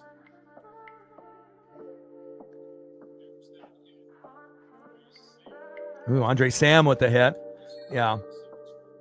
I mean, I would like to be able, to do like, Mariners, and just, but I don't really know how many people we would be able to get.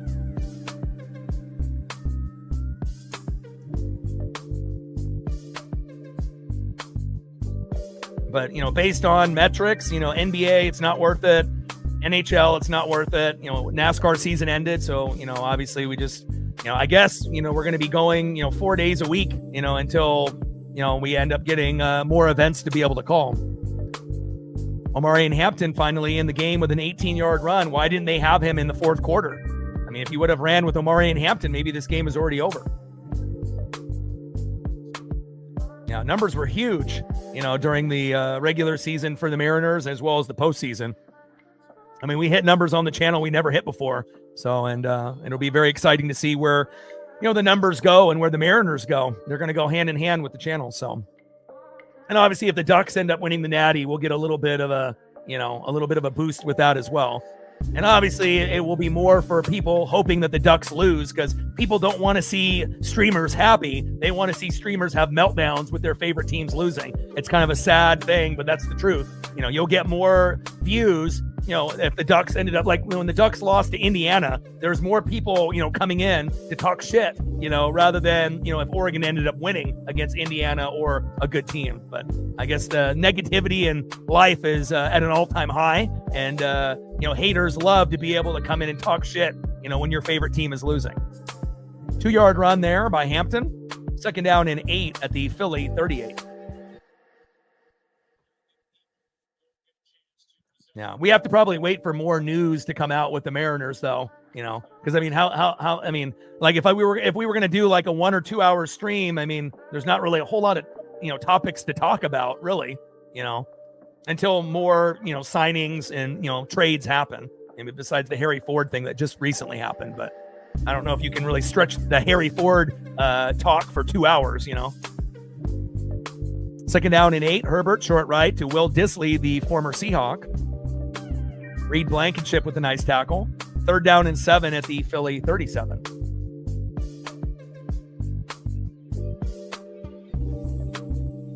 But maybe as we get closer to baseball season, we'll be able to, have a day where we can do Mariners, or maybe even do it more than one day. Do it on a Tuesday or Wednesday, and maybe even do it on a Friday. But probably got to wait for more news to come out. So.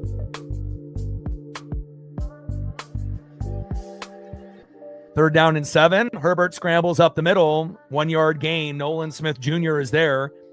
And that's going to be 4th down and 6 at the Philly 36.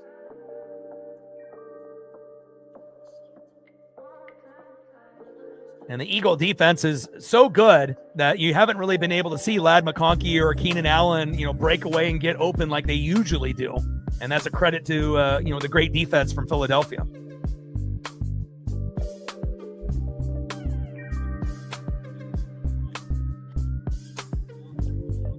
Yeah, you already know what needs to happen, Chief. Nagy needs to get fired.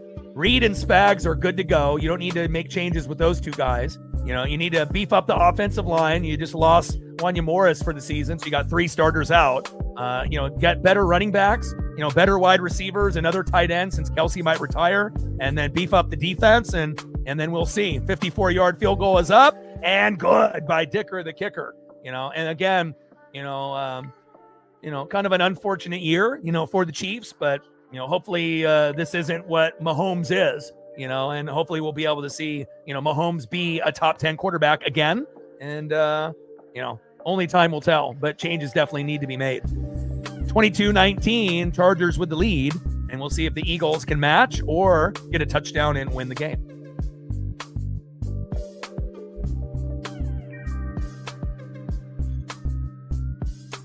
Yeah, we haven't gotten any snow yet. Sometimes we don't get snow until like January, February, March, here in the Pacific Northwest. But, stay safe out there.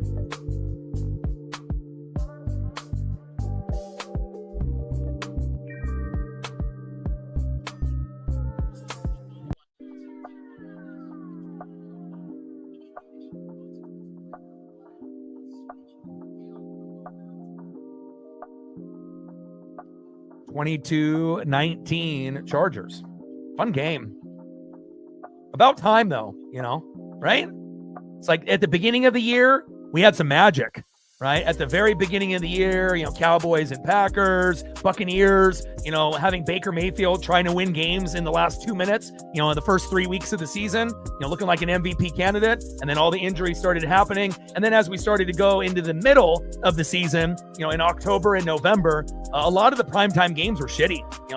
Thursday night, Sunday night, Monday night, even if it had like good matchups on paper, it didn't really, correlate to like good games. And I feel like hopefully we'll start to get into some good games like we had at the beginning of the year, obviously starting with this one.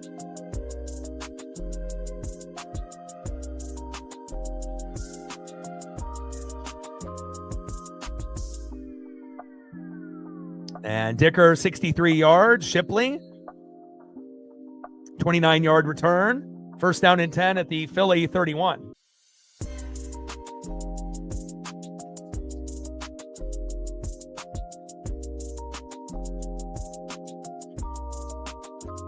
Who's going to make the big play? Saquon, A.J. Brown, Devontae Smith, Dallas Goedert.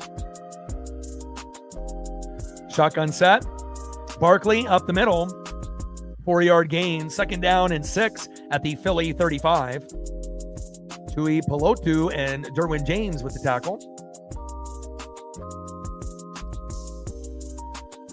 And I assume that potentially the next stream for us will be Thursday when we end up doing the Buccaneers and the Falcons. So again, a game the Bucs should win, but I said that obviously against the Saints this weekend and we couldn't even fucking beat them. So, if we keep playing shitty defense, the Panthers are going to win the NFC South, and that'll hurt me to the core.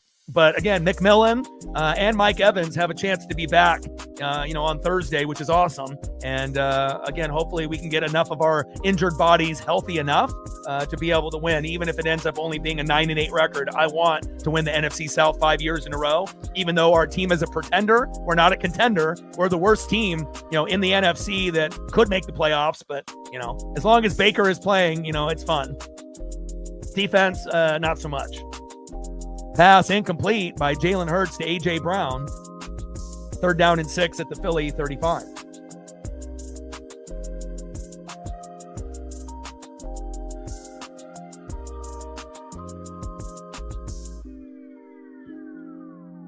(22-19) Charger lead. 5 minutes to go here in OT. Hurts on the shotgun set. That's a penalty on the O-line. Oh, my God. Self-inflicted wound. Cam Jurgens. Unbelievable. 3rd down and 16 now. Eagles might have fucked themselves there. After that amazing play. Unbelievable. Self-inflicted wounds are the worst. The worst. Right when you feel you got a little bit of momentum and then you get a hold or some kind of illegal shift or golly, fucking A. And by the center, by Jurgens, which, he doesn't have too many penalties, but, he's going against Khalil Mack. That's the reason why. You're going against Khalil Mack. You ain't stopping that.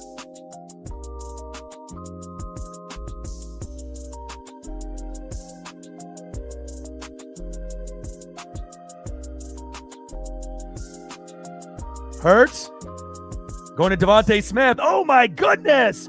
1st down, Eagles with the game on the line on 3rd and 16. Hurts gets a 28-yard gain. Wow.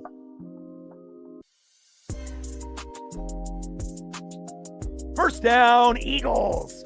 And now, if you're the Eagles, you keep going to Devontae Smith, just like you went to A.J. Brown. A.J. Brown, continue to go to Devontae Smith. And if you go to Devontae Smith, you might actually win the game. Wow.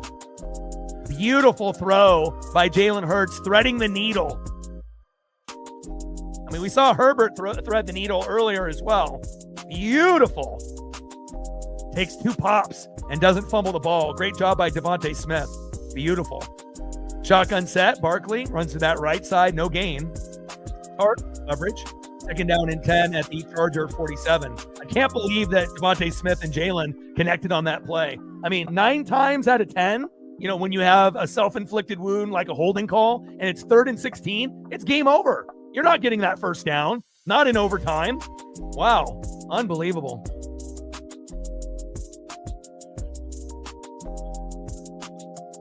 I mean, that's a very clutch play that only a few quarterbacks could make. Shotgun set. Jalen, short right to Dallas Goedert. 6-yard gain. Away with the tackle. 3rd down and 4 at the Charger 41. What a game. What a game.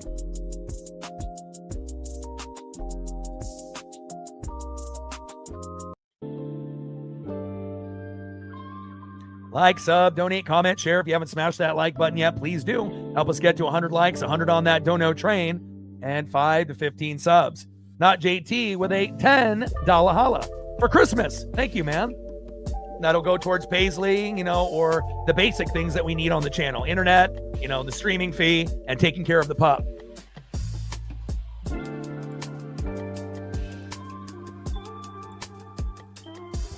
Not JT with a $10 holla. And that happened about 14 minutes ago, so your boy is a little bit behind schedule there. A.J. Brown with the drop. Incomplete. 4th down and 4 at the Charger 41. Appreciate you. Stacks, Racks with a little Cactus Jack. Thank you so much, man. Bang, bang. And again, I'm not going to buy, anything for myself. I rarely do. And again, everything will go towards the dream to continue to do this, on the daily. And obviously taking care of Paisley, my number one priority in life. Reflect with a tenor. Appreciate you. Thank you so much. Stacks, Racks with a little Cactus Jack. Bang, bang. Thank you so much. And again, if we're not going to be able to do, NBA or NHL like on Tuesdays, Wednesdays, and Fridays, and if we're only limited on streaming like 4 days a week, we're definitely going to need a little bit more support on the days that we're streaming. So that way to kind of make up for those other days where we're not. So, and again, as anyone knows, I'm not a lazy person, but I have to look at the metrics and, I have to make it make sense. And if I'm going to take an hour to make a thumbnail and I'm doing like NBA or NHL and, we're not getting any support, I can only do that for so long before you have to take a step back and say, this isn't worth it, and you've got to keep your mental health on a good note. 4th down and 4, Chargers with the timeout.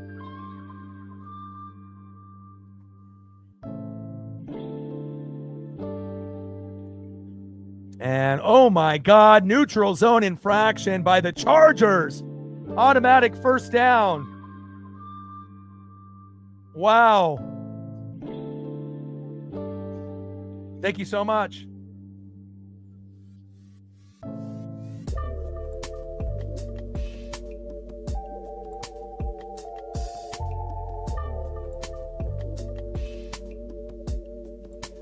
Thank you so much. Sarah with a tenor. Stacks, Racks with a little Cactus Jack. Bang, bang. Thank you so much for your support on the Dono train.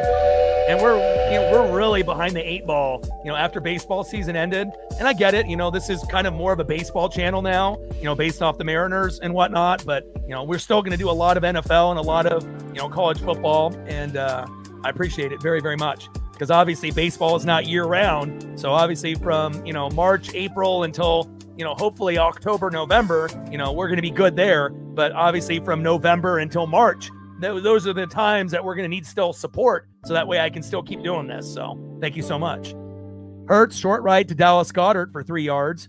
Jefferson with the tackle. 2nd down and 7 at the Charger 33.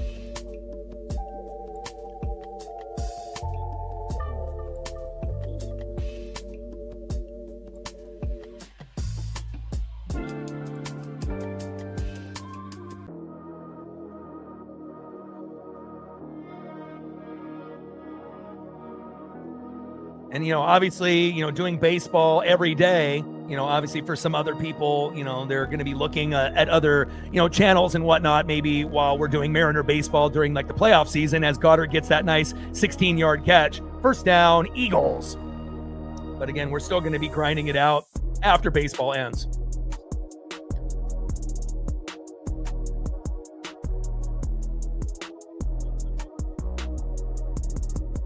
We're a fanatic family for a reason.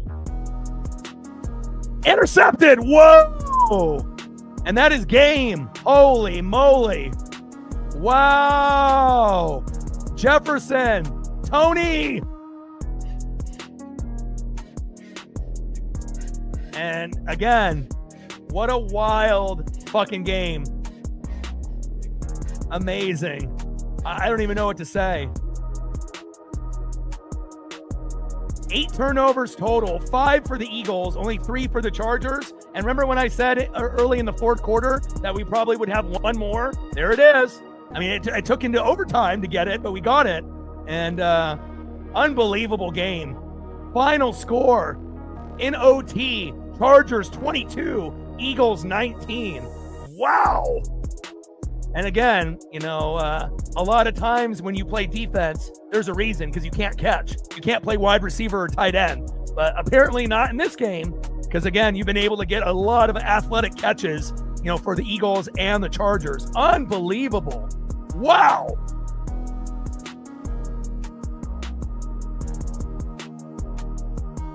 Unbelievable. Incredible. Chargers improved to 9-4. Eagles dropped to 8-5. And again, we'll be back on Thursday. I mean, obviously, I want to work, on Tuesday and Wednesday, but there's just not really anything at the moment that's going to be worthwhile doing. So we'll be back for the Buccaneers and the Falcons on Thursday, and hopefully the Buccaneers win. But based on how shitty the defense has been lately, who knows? We'll have to kind of wait and see.